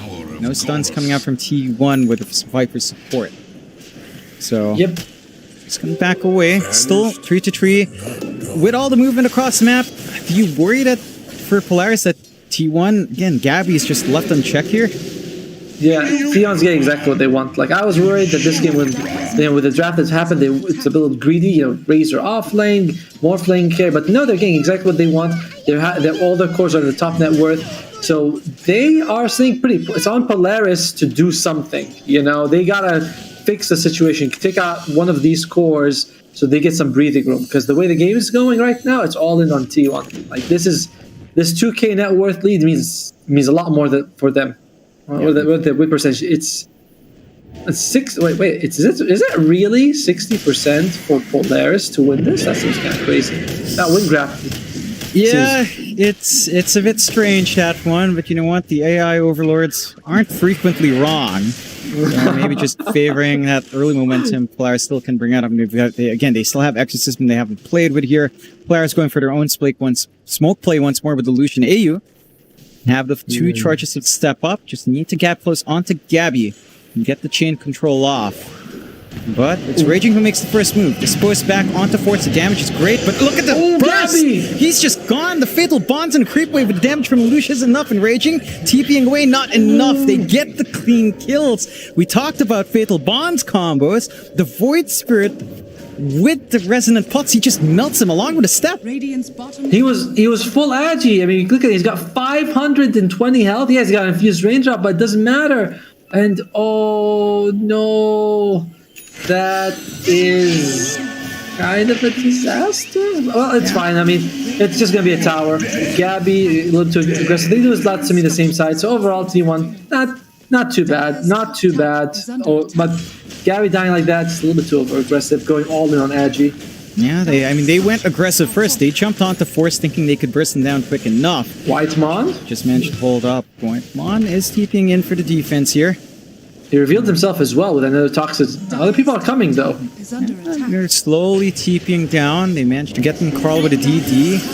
Should be enough to kill off Force with a silence. This post out as well. Lelouch does manage to hold back, and Force is trying to heal it. It's just not quite enough. So Xavius gets a good avalanche off. Natsumi shows up with his damage. With a Phantasm, does manage to get one kill, but the Link is on him. Golem drop to cut this off. Natsumi still dropping low, is taken away. But can Lelouch clean up? Finds one more. Raging does fall. Just the supports falling so from far. T1. Not the big kills they want. And they did commit Golem for that back off as well. Cuckoo not done. Wants AU. Does get clipped by the Remnant. Lelouch still looking to play here. Cuckoo dropping low. He doesn't even find AU. AU still running. Carl not going to go for the orb, so they kind of even it out. Yeah, a little bit like Polaris with that last good Aether Remnant, by the way, catching the Cuckoo. Carl finds Lelouch, silences off, but not going to tempt fate. Does not have mana on Carl, so doesn't get that opportunity to punish Lelouch. Yeah, just so back and forth. And Polaris this time around, maybe overstepping their bounds a bit. They will manage to get that bot tier 1 to trade. And by the way, Chaos Knight, he was thinking of going for the Armlet. He's going to go for the Midas instead. So kind of, like the Doom from Gabby in Game 2, where the carries like, I'm just going to farm. He might need it, though. He is 1-4-1 on Natsumi on the Chaos Knight. Level 7 in 12 minutes. This is not what you want your carry to be at all. This is where you want him to be, 8 minutes, 7 minutes. He is very far behind. Yeah, A just gets picked away with a Viper Strike. Lelouch not in time to help, although might find Raging. Good Remnant out from Lelouch. Avalanche toss with the Tumbler's Toy as well. They find another Carl, trying to hold him back, but here comes Force to cut off Whitemon. With a Spirit Vessel up, Whitemon not going to have too much life left here. Lelouch will have the step up and running immediately in. Onto Cuckoo next. And getting a lot of value from that Spirit Vessel, but not quite enough damage this time around. They cut their losses 2 for 1 again, trading off AU earlier on, but they're not done. Xavius keeps that chase, finds Cuckoo, tosses back. Cuckoo trying to link his way away, but not going to be enough to save, and they get the kill. Carl pretty low on mana, does have the coil. The silence is there. It's not even going to be able to find punishment onto Xavius. They don't even have, they just dropped a ward right now. They want to take over this Radiant Jungle Force. He's here, he's with the Exorcism. Aging Potato. I think he spotted him for a second, but they decided not to go for it. So this is good. They are closing up the map a little bit, and Cuckoo's starting to fall behind now. Not by much. He's still keeping up with Natsumi, but this is a good thing for them. They can just get a couple more kills on Cuckoo, delay his BKB, turn him into a bit of a non-factor right now, because he's had a solid game before this, right until that couple of deaths. Whitemon gets caught out, silenced up as well. Xavius does have the toss if need be. Not again, Whitemon. Trying to run away. Viper Strike does not work, and he is just taken out once more. He does get some wards down. That should be spotted out by Polaris, but they don't quite have the D wards on hand with Xavius. They have some information to play with. It's better Whitemon than Gabby, right? For sure. Xavius is getting close to that Blink Dagger, though, so that's something to worry about, because we've seen these Blink Tinies, just send someone back, you get a pick off. You need to be a bit careful. It's still about 500 gold. for it. But oh, there you go, pushing mid. Pop the EXO out. Defense coming out from T1. They are in position. Carl still has a Dream Coil. Cuckoo is around the area as well with a haste, but it's spotted out by the illusions of Lelouch. So, non-committal push out from Polaris, just standing back with the DP, letting the EXO do its work. And T1 not pushing the envelope too hard either. They are inching closer towards that blink here on Polaris with Xavius. The tiny blink almost online in that pause 4, but it does feel like they don't want to just put Lelouch in the firing line. So they need that backup in the tiny. Yeah, plus he's like what's he got? He's only got Spirit Vessel, and that's it. There's not really defensive item. One Refused Raindrop, Null, Soul Ring. He doesn't have items that will just be enough to sustain him. So you can't just throw Force up there. So they are trying to be careful. Plus they just want to give Natsumi time to farm. He is catching up. Third in terms of net worth. His Midas is paying off, but he still needs a little bit more time. Yeah, and can't afford the map to get to get smaller before that. Yeah, just getting what he can while he can. In that build-up, has 1,000 gold in bank. And Polaris now just playing patiently. Blink almost up in Xavius. Well, after a creep, he should have that gold up and running. And that should be the moment where Polaris might try to kick it into gear once more. Lelouch going for his own Yules to save from the control. And Force probably going for his BKB. It is finishing up the wand first. So still no defensive items for that frontline DP as you mentioned here. And with this slower pace of game, it does feel like you start to think about the morphling towards the late game, right? Like, initially laning isn't great for Gabby, but it is still a morphling towards the late game. It can still be big. I mean, it can, but there's a reason we haven't been seeing a lot of morphling competitive play, because the hero is just not incredible. I don't think that, I don't think he outscales a Chaos Knight. So I don't think that the Polaris have to be worried about that. Although mid lane... Oh, jump forward, Disco's out onto Xavius as he blinks in. Didn't manage to get the avalanche before that, as he is going to lose Force, but to get the stun on Raging. Maybe they find at least that support in Marcy. Lelouch doesn't have an additional jump. Remnant does connect. One more right click to do the job. Meanwhile, Carl cleans up on the sides. Going on to AU now. Lelouch trying to get some hits off. AU still being chased down. Still has the Golem. Doesn't get picked off, but does lose his courier. So a 2-for-1 in the favor of T1. Unfortunate for Xavius. That was his blink reveal into the dispose. Yeah, it's like, oh, dude, just walked into it. Very unfortunate for him. And like I said, this was sort of going to be a big reveal. You're hoping to catch some core, toss them back, but it's fine. It's not the biggest issue here. The tower still stays alive. So even though T1, well, they got us a little bit of golden experience injection, not exactly the objectives on the map. So it's fine. It's not too big of an issue. Natsumi, I think he's going to go for the Echo Saber here. So wait, is it coming? Yeah, it is going to be the Echo Saber. Doesn't really. Again, he just wants to keep farming. I wonder if he'll disassemble that to make the BKB, or if he's just going to be like, no, I'll keep this for a while longer. Yeah, just again building up, being allowed to get what he wants. He is still behind Gabby, about 1,000 gold behind. The Morphling now just starting to flex its farming muscles with how much space Gabby's been given after that awkward lane. Going into the BKB next for him. For Polaris, they are smoked up with the 2 supports, but they're not linked up with any force. So it's just a warding run for Xavius, it looks like. Need to be a little bit careful here. The BKBs are going to come out on the Razor soon. Gabby already has the Manta, which means that this Spirit Vessel that Force spent about like 3,000 gold to get, it's going to lose a lot of effectiveness very soon. Yeah. And that's what they've been banking on, right? To soften up these targets, to make it easier to manage Gabby when you do spot him out. Not going to be as effective any longer. They do turn Gabby into the CK, just play tag with the illusions. Not really jumping on Natsumi himself. They are kind of preventing that flash farm with illusions at the very least a little bit longer. And again, Polaris just keeping this game pace slower. They want Natsumi to build up. They are risking it with a Morphling being allowed to build up as much as he has right now. What timings might we be looking for from Polaris? Because they've got that Blink and Xavius after that revealed mid. They haven't been playing with it too much. Yeah, this is kind of surprising, but it seems like they're just going to wait for their BKBs. Force is building one. If Chaos Knight, Natsumi is building one. Lelouch is going for the Aghanim Scepter. That's a bit of a ways off. So we'll see what they're going to go with. But a couple of BKBs will help them out a lot. If you look at T1, they don't really have anything that goes through BKB. Stack, Link, yes. And as well as like the Eye of the Storm. But that's like physical damage. That's not really something that anything can stop. So BKB on Natsumi, BKB on Force could be a big deal for them. Carl finds Xavius, immediate Dream Coil out. Snap is there with the Avalanche though. Xavius might be able to run his way off.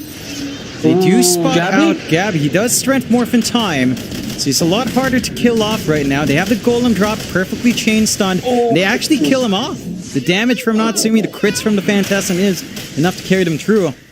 So they find the big one. Dude, Lelouch was able to get an Aether Remnant while 3 creeps were standing there. Like, that's amazing. That was just, what a play. I love how he could do that. I don't know how he even managed it. You gotta go watch the replay. And really good timing from AU, saving that Golem just to make sure they're stunned. Avalanche toss out onto Cuckoo, into the Remnant as well. The timing's perfect. Pops the BKB and dies. Fresh BKB not doing much as the Exos pop. Trying to get more. Carl does clean up on Xavius eventually. But with Cuckoo dying again, they don't mind. So Polaris just finding the angles, just kicking it into gear and punishes T1. Man, Cuckoo. Dying is fine, but that's your best BKB. You know, it doesn't get better than that. That's a 9-second BKB. That's the first BKB you're gonna get, and he just used it literally a millisecond before he was about to die. Ouch.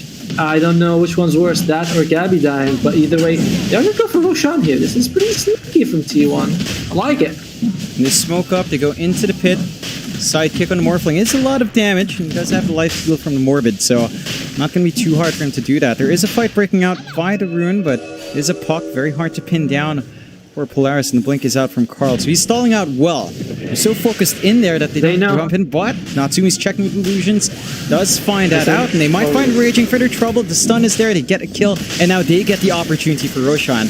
Meanwhile, Polaris still chasing across the map. They manage to catch out Cuckoo. Link is there to hold back Lelouch. Gabby is ready to play with his own remnants. Does actually clip Lelouch somehow. Not enough to really net the kills. And eventually Polaris, they might find this Roche. Dreamcoil is still down. That's a big one for Polaris to sneak away themselves. I cannot give enough praise to Lelouch with the Aether Remnant, because that killed Gabby, which led to them going mid to kill Cuckoo, which allowed them to, like, later on sort of slow down T1, where they were like, all right, let's go for the Roshan, which was a little bit risky. Polaris sniff it out, get the kill. Like, it's all comes down to an amazing play by Lelouch. That moment is I always look at the games and there's like the certain moments where you're like, okay, this game turns on its head. That was a very game-turning moment by Lelouch. Sorry, Lelouch. They just managed to find that opening. They forced T1 to make these plays, and they still have the foresight to check the pit while they were split up. You get the punishment. Now you've got the BKB on Natsumi with the Echo Saber disassembly. Going for that blink next. Carl's still hanging around the area, is still fairly mobile on the puck. He's going to be able to run off the Remnant. The instant blink out from Carl. Lelouch not going to nail it this time. They've got the opportunity for the push. And, you know, we were talking about the sustain game in that drafting phase here, Ottoman. They've got the shard up on AU. So all the heals in the world to come out here now. I was going to say, I was like, oh, there's the shard. And it looks like maybe going for a Glimmer Cape right after, just so that all that magic damage from T1 won't bother them. Could go for a Holy Lock as well. You get so much shield. Raging with the Invis does manage to break the smoke rotation out. Sentry is just a bit too late. Raging still hanging around the area, still outside vision. He is actually using that Invis well, giving so much key information towards T1, but he does walk into the range now. The stun is coming through. Avalanche as well. Natsumi grabs another. Cuckoo coming in though. Does have the static link, but is forced to BKB and tried to keep chase. Is still being tickled by the illusions, but it's enough to shove them out for now. I absolutely love this game. Blink, stun out for Xavius, toss back as well. Whitemon, that pause 5 Viper. You talked about it scaling here, Otmo. It certainly feels like it's kind of run its course. Yep, he's 0-7. He has officially, you know, he's turned into Viper. You know, he was doing well and he Vipered it up, basically. The support Viper. And at this point, I don't know, maybe it's Morbin time. You know, Gabby's got to do something. He's got the Morbin mask. He's morphling. It's time for him to Morbin and do some stuff, because it's a very tough situation. He's not far from the BKB, but he's up against a Natsumi with an Aegis. He's ahead in terms of net worth. Morphling, he could sort of run around and maybe make a little bit of space, but you can't TP as long as Aegis are around. It just drops a Golem on you. He doesn't mind. Yeah, they've been really disciplined on Polaris to hold onto that golem for key moments. T1 though, going for a smoke play now of their own. Looking for an angle in, maybe just retake control of their triangle. No forward wards placed by Polaris, just a whole bunch of sentries. Block some camps. Still looking for the flank onto that top jungle. They might be able to find Xavius, but that is just a support Tiny here. Does have his Force Staff in the Courier, turns it back at the right moment.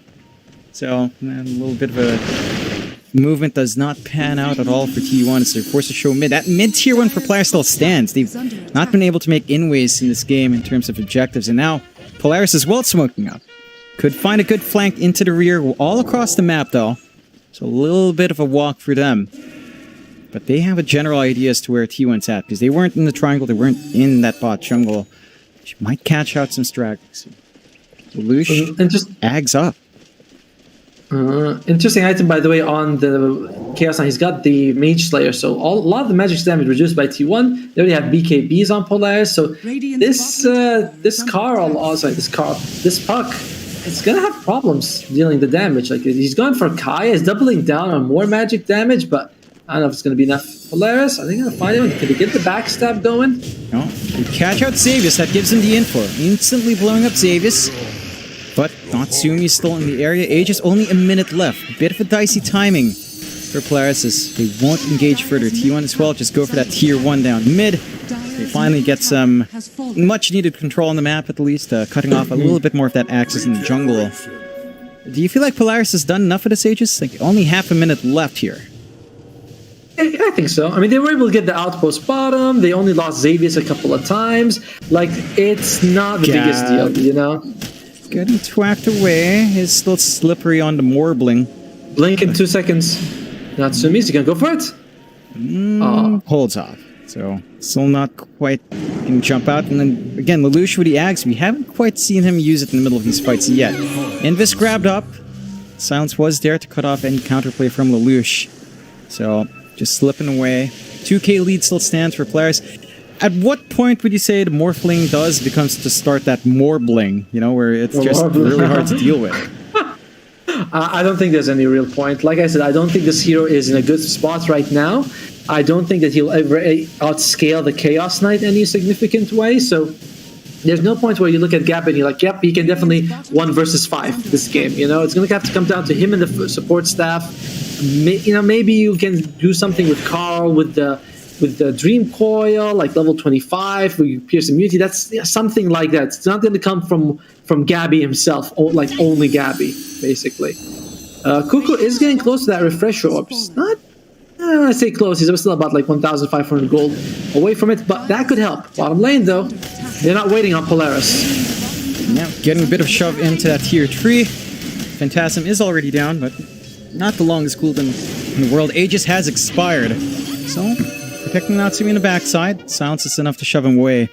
And Polaris don't fully commit. Instead, trying to TP out. Lelouch might look for a kill onto Whitemon. 1 step out, another step out. Remnant lands, and that's going to be a kill on the Viper once more. For strikeout, at the least. So you can tickle Lelouch before dying, but it's a freebie for Lelouch once more. Dire's middle tower. Yeah, I mean, it's fine. Like, you can't really say anything about the Viper anymore. It's just like, well, he died. But what he's doing is he's going out. He's sort of forcing them to try to kill him. He's pushing out the lanes. It's really the best use of his hero right now. As for Polaris, they were down to 2k lead. Now they're still back up 4. And you know, we talked about the AI overlords. Maybe they were right. You know, we were like, no way, it's T1. they had the gold advantage, 3k gold advantage, and still favored Polaris by 60%. And now, AU though might lose his life here. Throws a golem. Drop the golem first, but it's going to be taken out for this. Drops a Shadow Word as well. Maybe just looking to chip away. His team is nearby, but the scan is out from T1, so they're going to be able to back off. Although Lelouch finds Whitemon, Age Remnant out, does clip with a Force Staff, and he's just instantly gone. Gabby coming in with a Void Spirit form. Not going to commit. So support for support. They did force out Golem. And that still feels like a pretty good trade for T1 in the end. Yeah, I think they'll be happy with that because now they can feel a little bit more confident. And the person they're killing, the Warlock, he's doing a lot. You know, the Shadow Word spam as well as the Golem, a BKB piercing ability. So killing him is a big deal, especially getting the Golem out of it. Well, I mean, not killing, but getting the Golem is a bigger deal than killing him.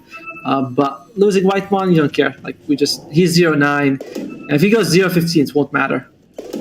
Yeah, could be lined up for a Milk Award as legends go, you know. Try to hit 0-15, no kills, all the deaths, a few assists, and still win the match. Let's see if that is something T1 can pull off. Polaris, I mean, they still maintain 4K, but it's not like it's been building up too much. T1's been able to at least keep that same growth within them as well in terms of net worth. So Gabby's not lagging too far behind. Carl's also up there on the puck. BKB up and running. Fresh 9-second charge. And into the Kai Sanj. But the stat resist is going to be big.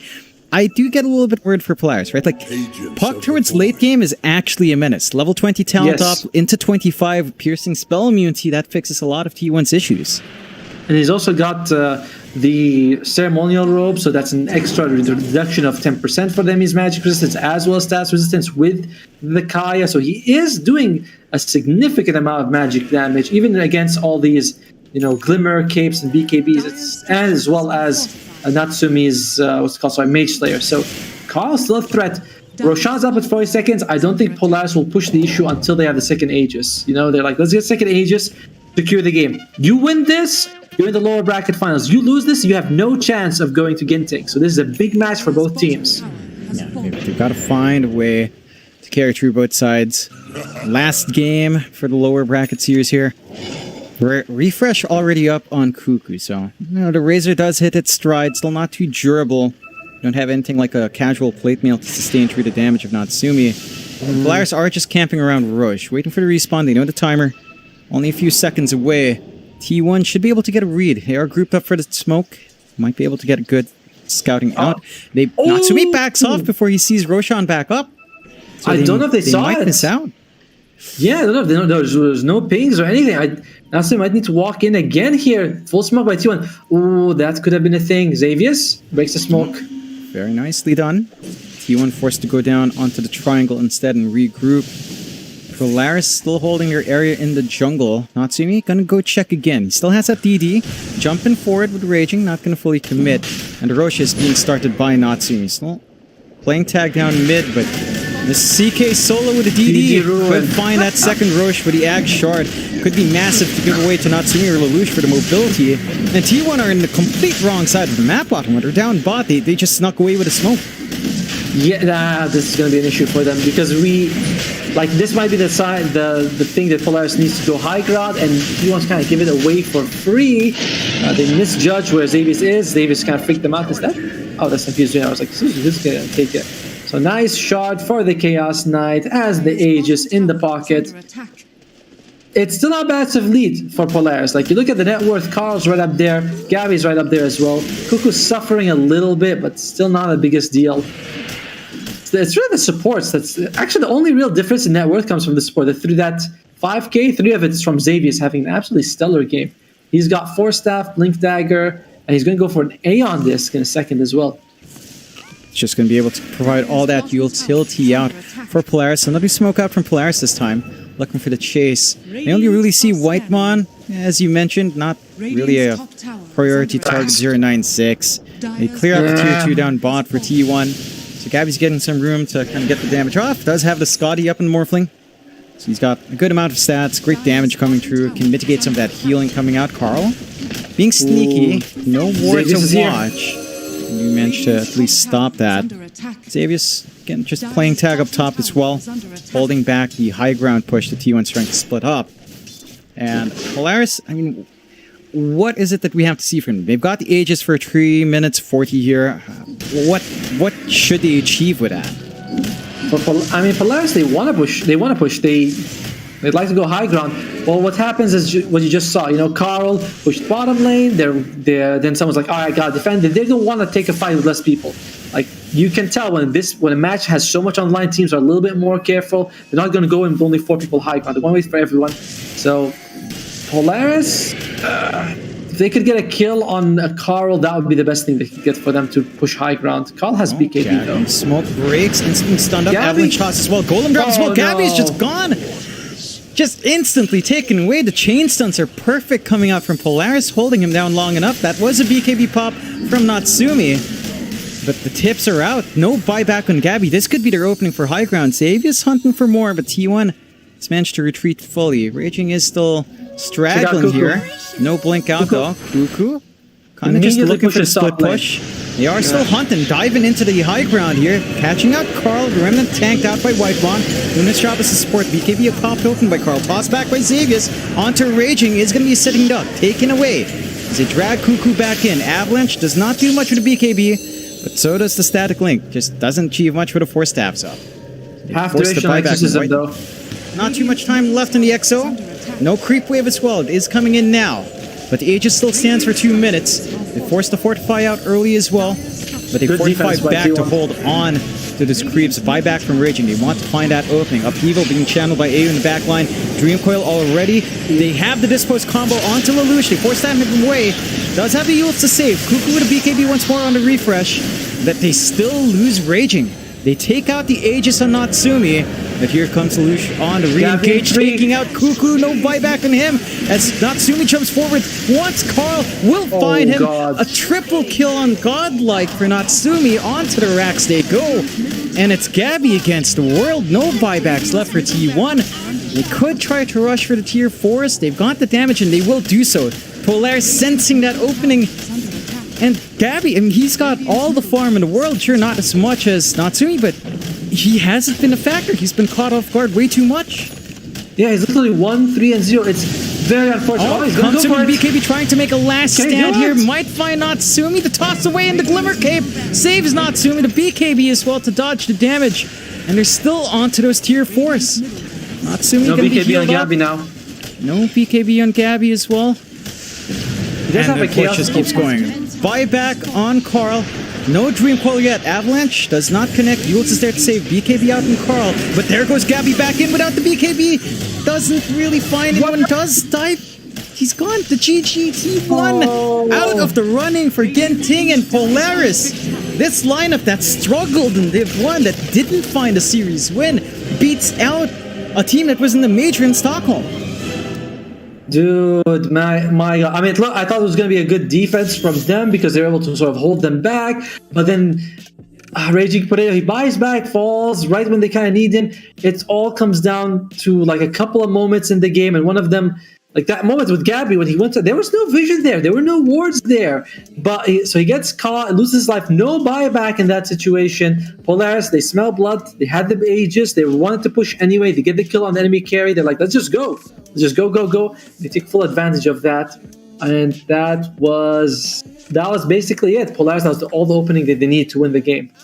And that was phenomenal out from Polaris. This is a team, again, that got beat down in Div 1, that had multiple roster shakeups, that came in with another revitalized roster, bringing Coach AU in as a player, now taking all these steps to change it up. And Yep. it looks like that Polaris we saw in Tour 2, which was a major contender, is back in some form. A bit too late to kind of have that shot at Arlington, but definitely in time to try and make it onto Ginting.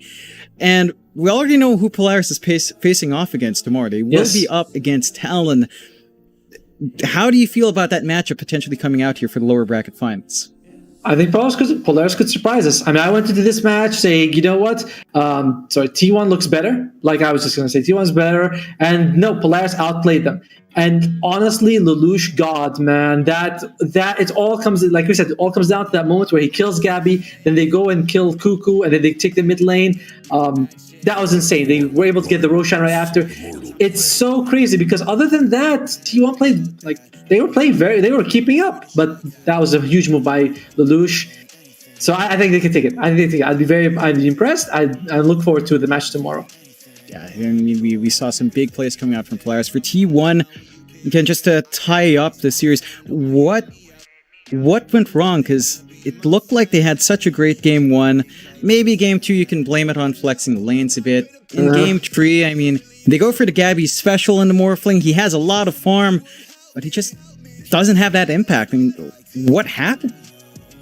he got caught out a couple of times, you know, like even in the lane. I think at one point when they were when it was full agi, it was like pretty early in the game. He went in, they tried to kill. Wait, let me check the hero. I think they tried to kill Force on the Death Prophet. He loses his life. So, and after that, he plays very passive. Remember, he ended the game at 1-4, like 1-4-0. He was not involved in any kills. He was very passive the whole game, and he just kind of died a few times. They weren't even worried. You look at Natsumi though; he's ready. He's got Blink Dagger just because he wants to fight. So, Whitemon also not like when you play Viper, you either go 3-0 or you go 0-6, and he went 0-6. So that's also a tough one. Yeah, I mean, that early death behind the tier 1 in front of the tier 2 was awkward, and the instant death back, he had to walk back to lane. A lot of factors not quite lining up for T1, but what an explosive game from Polaris to drag it out. I mean, again, such a comeback story for them.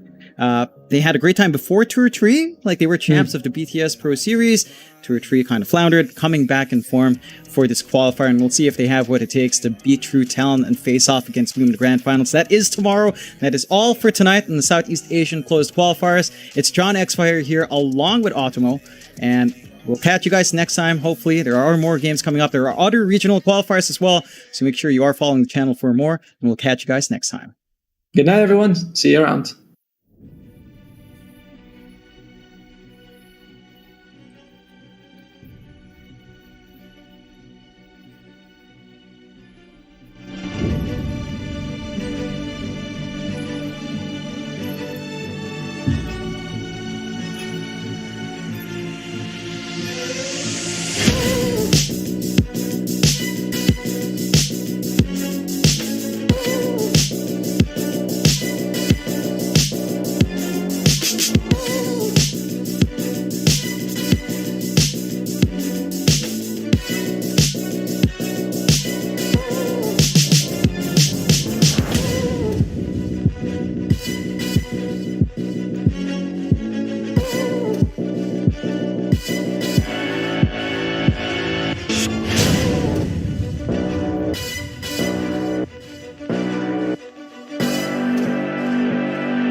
Can't pretend to like you.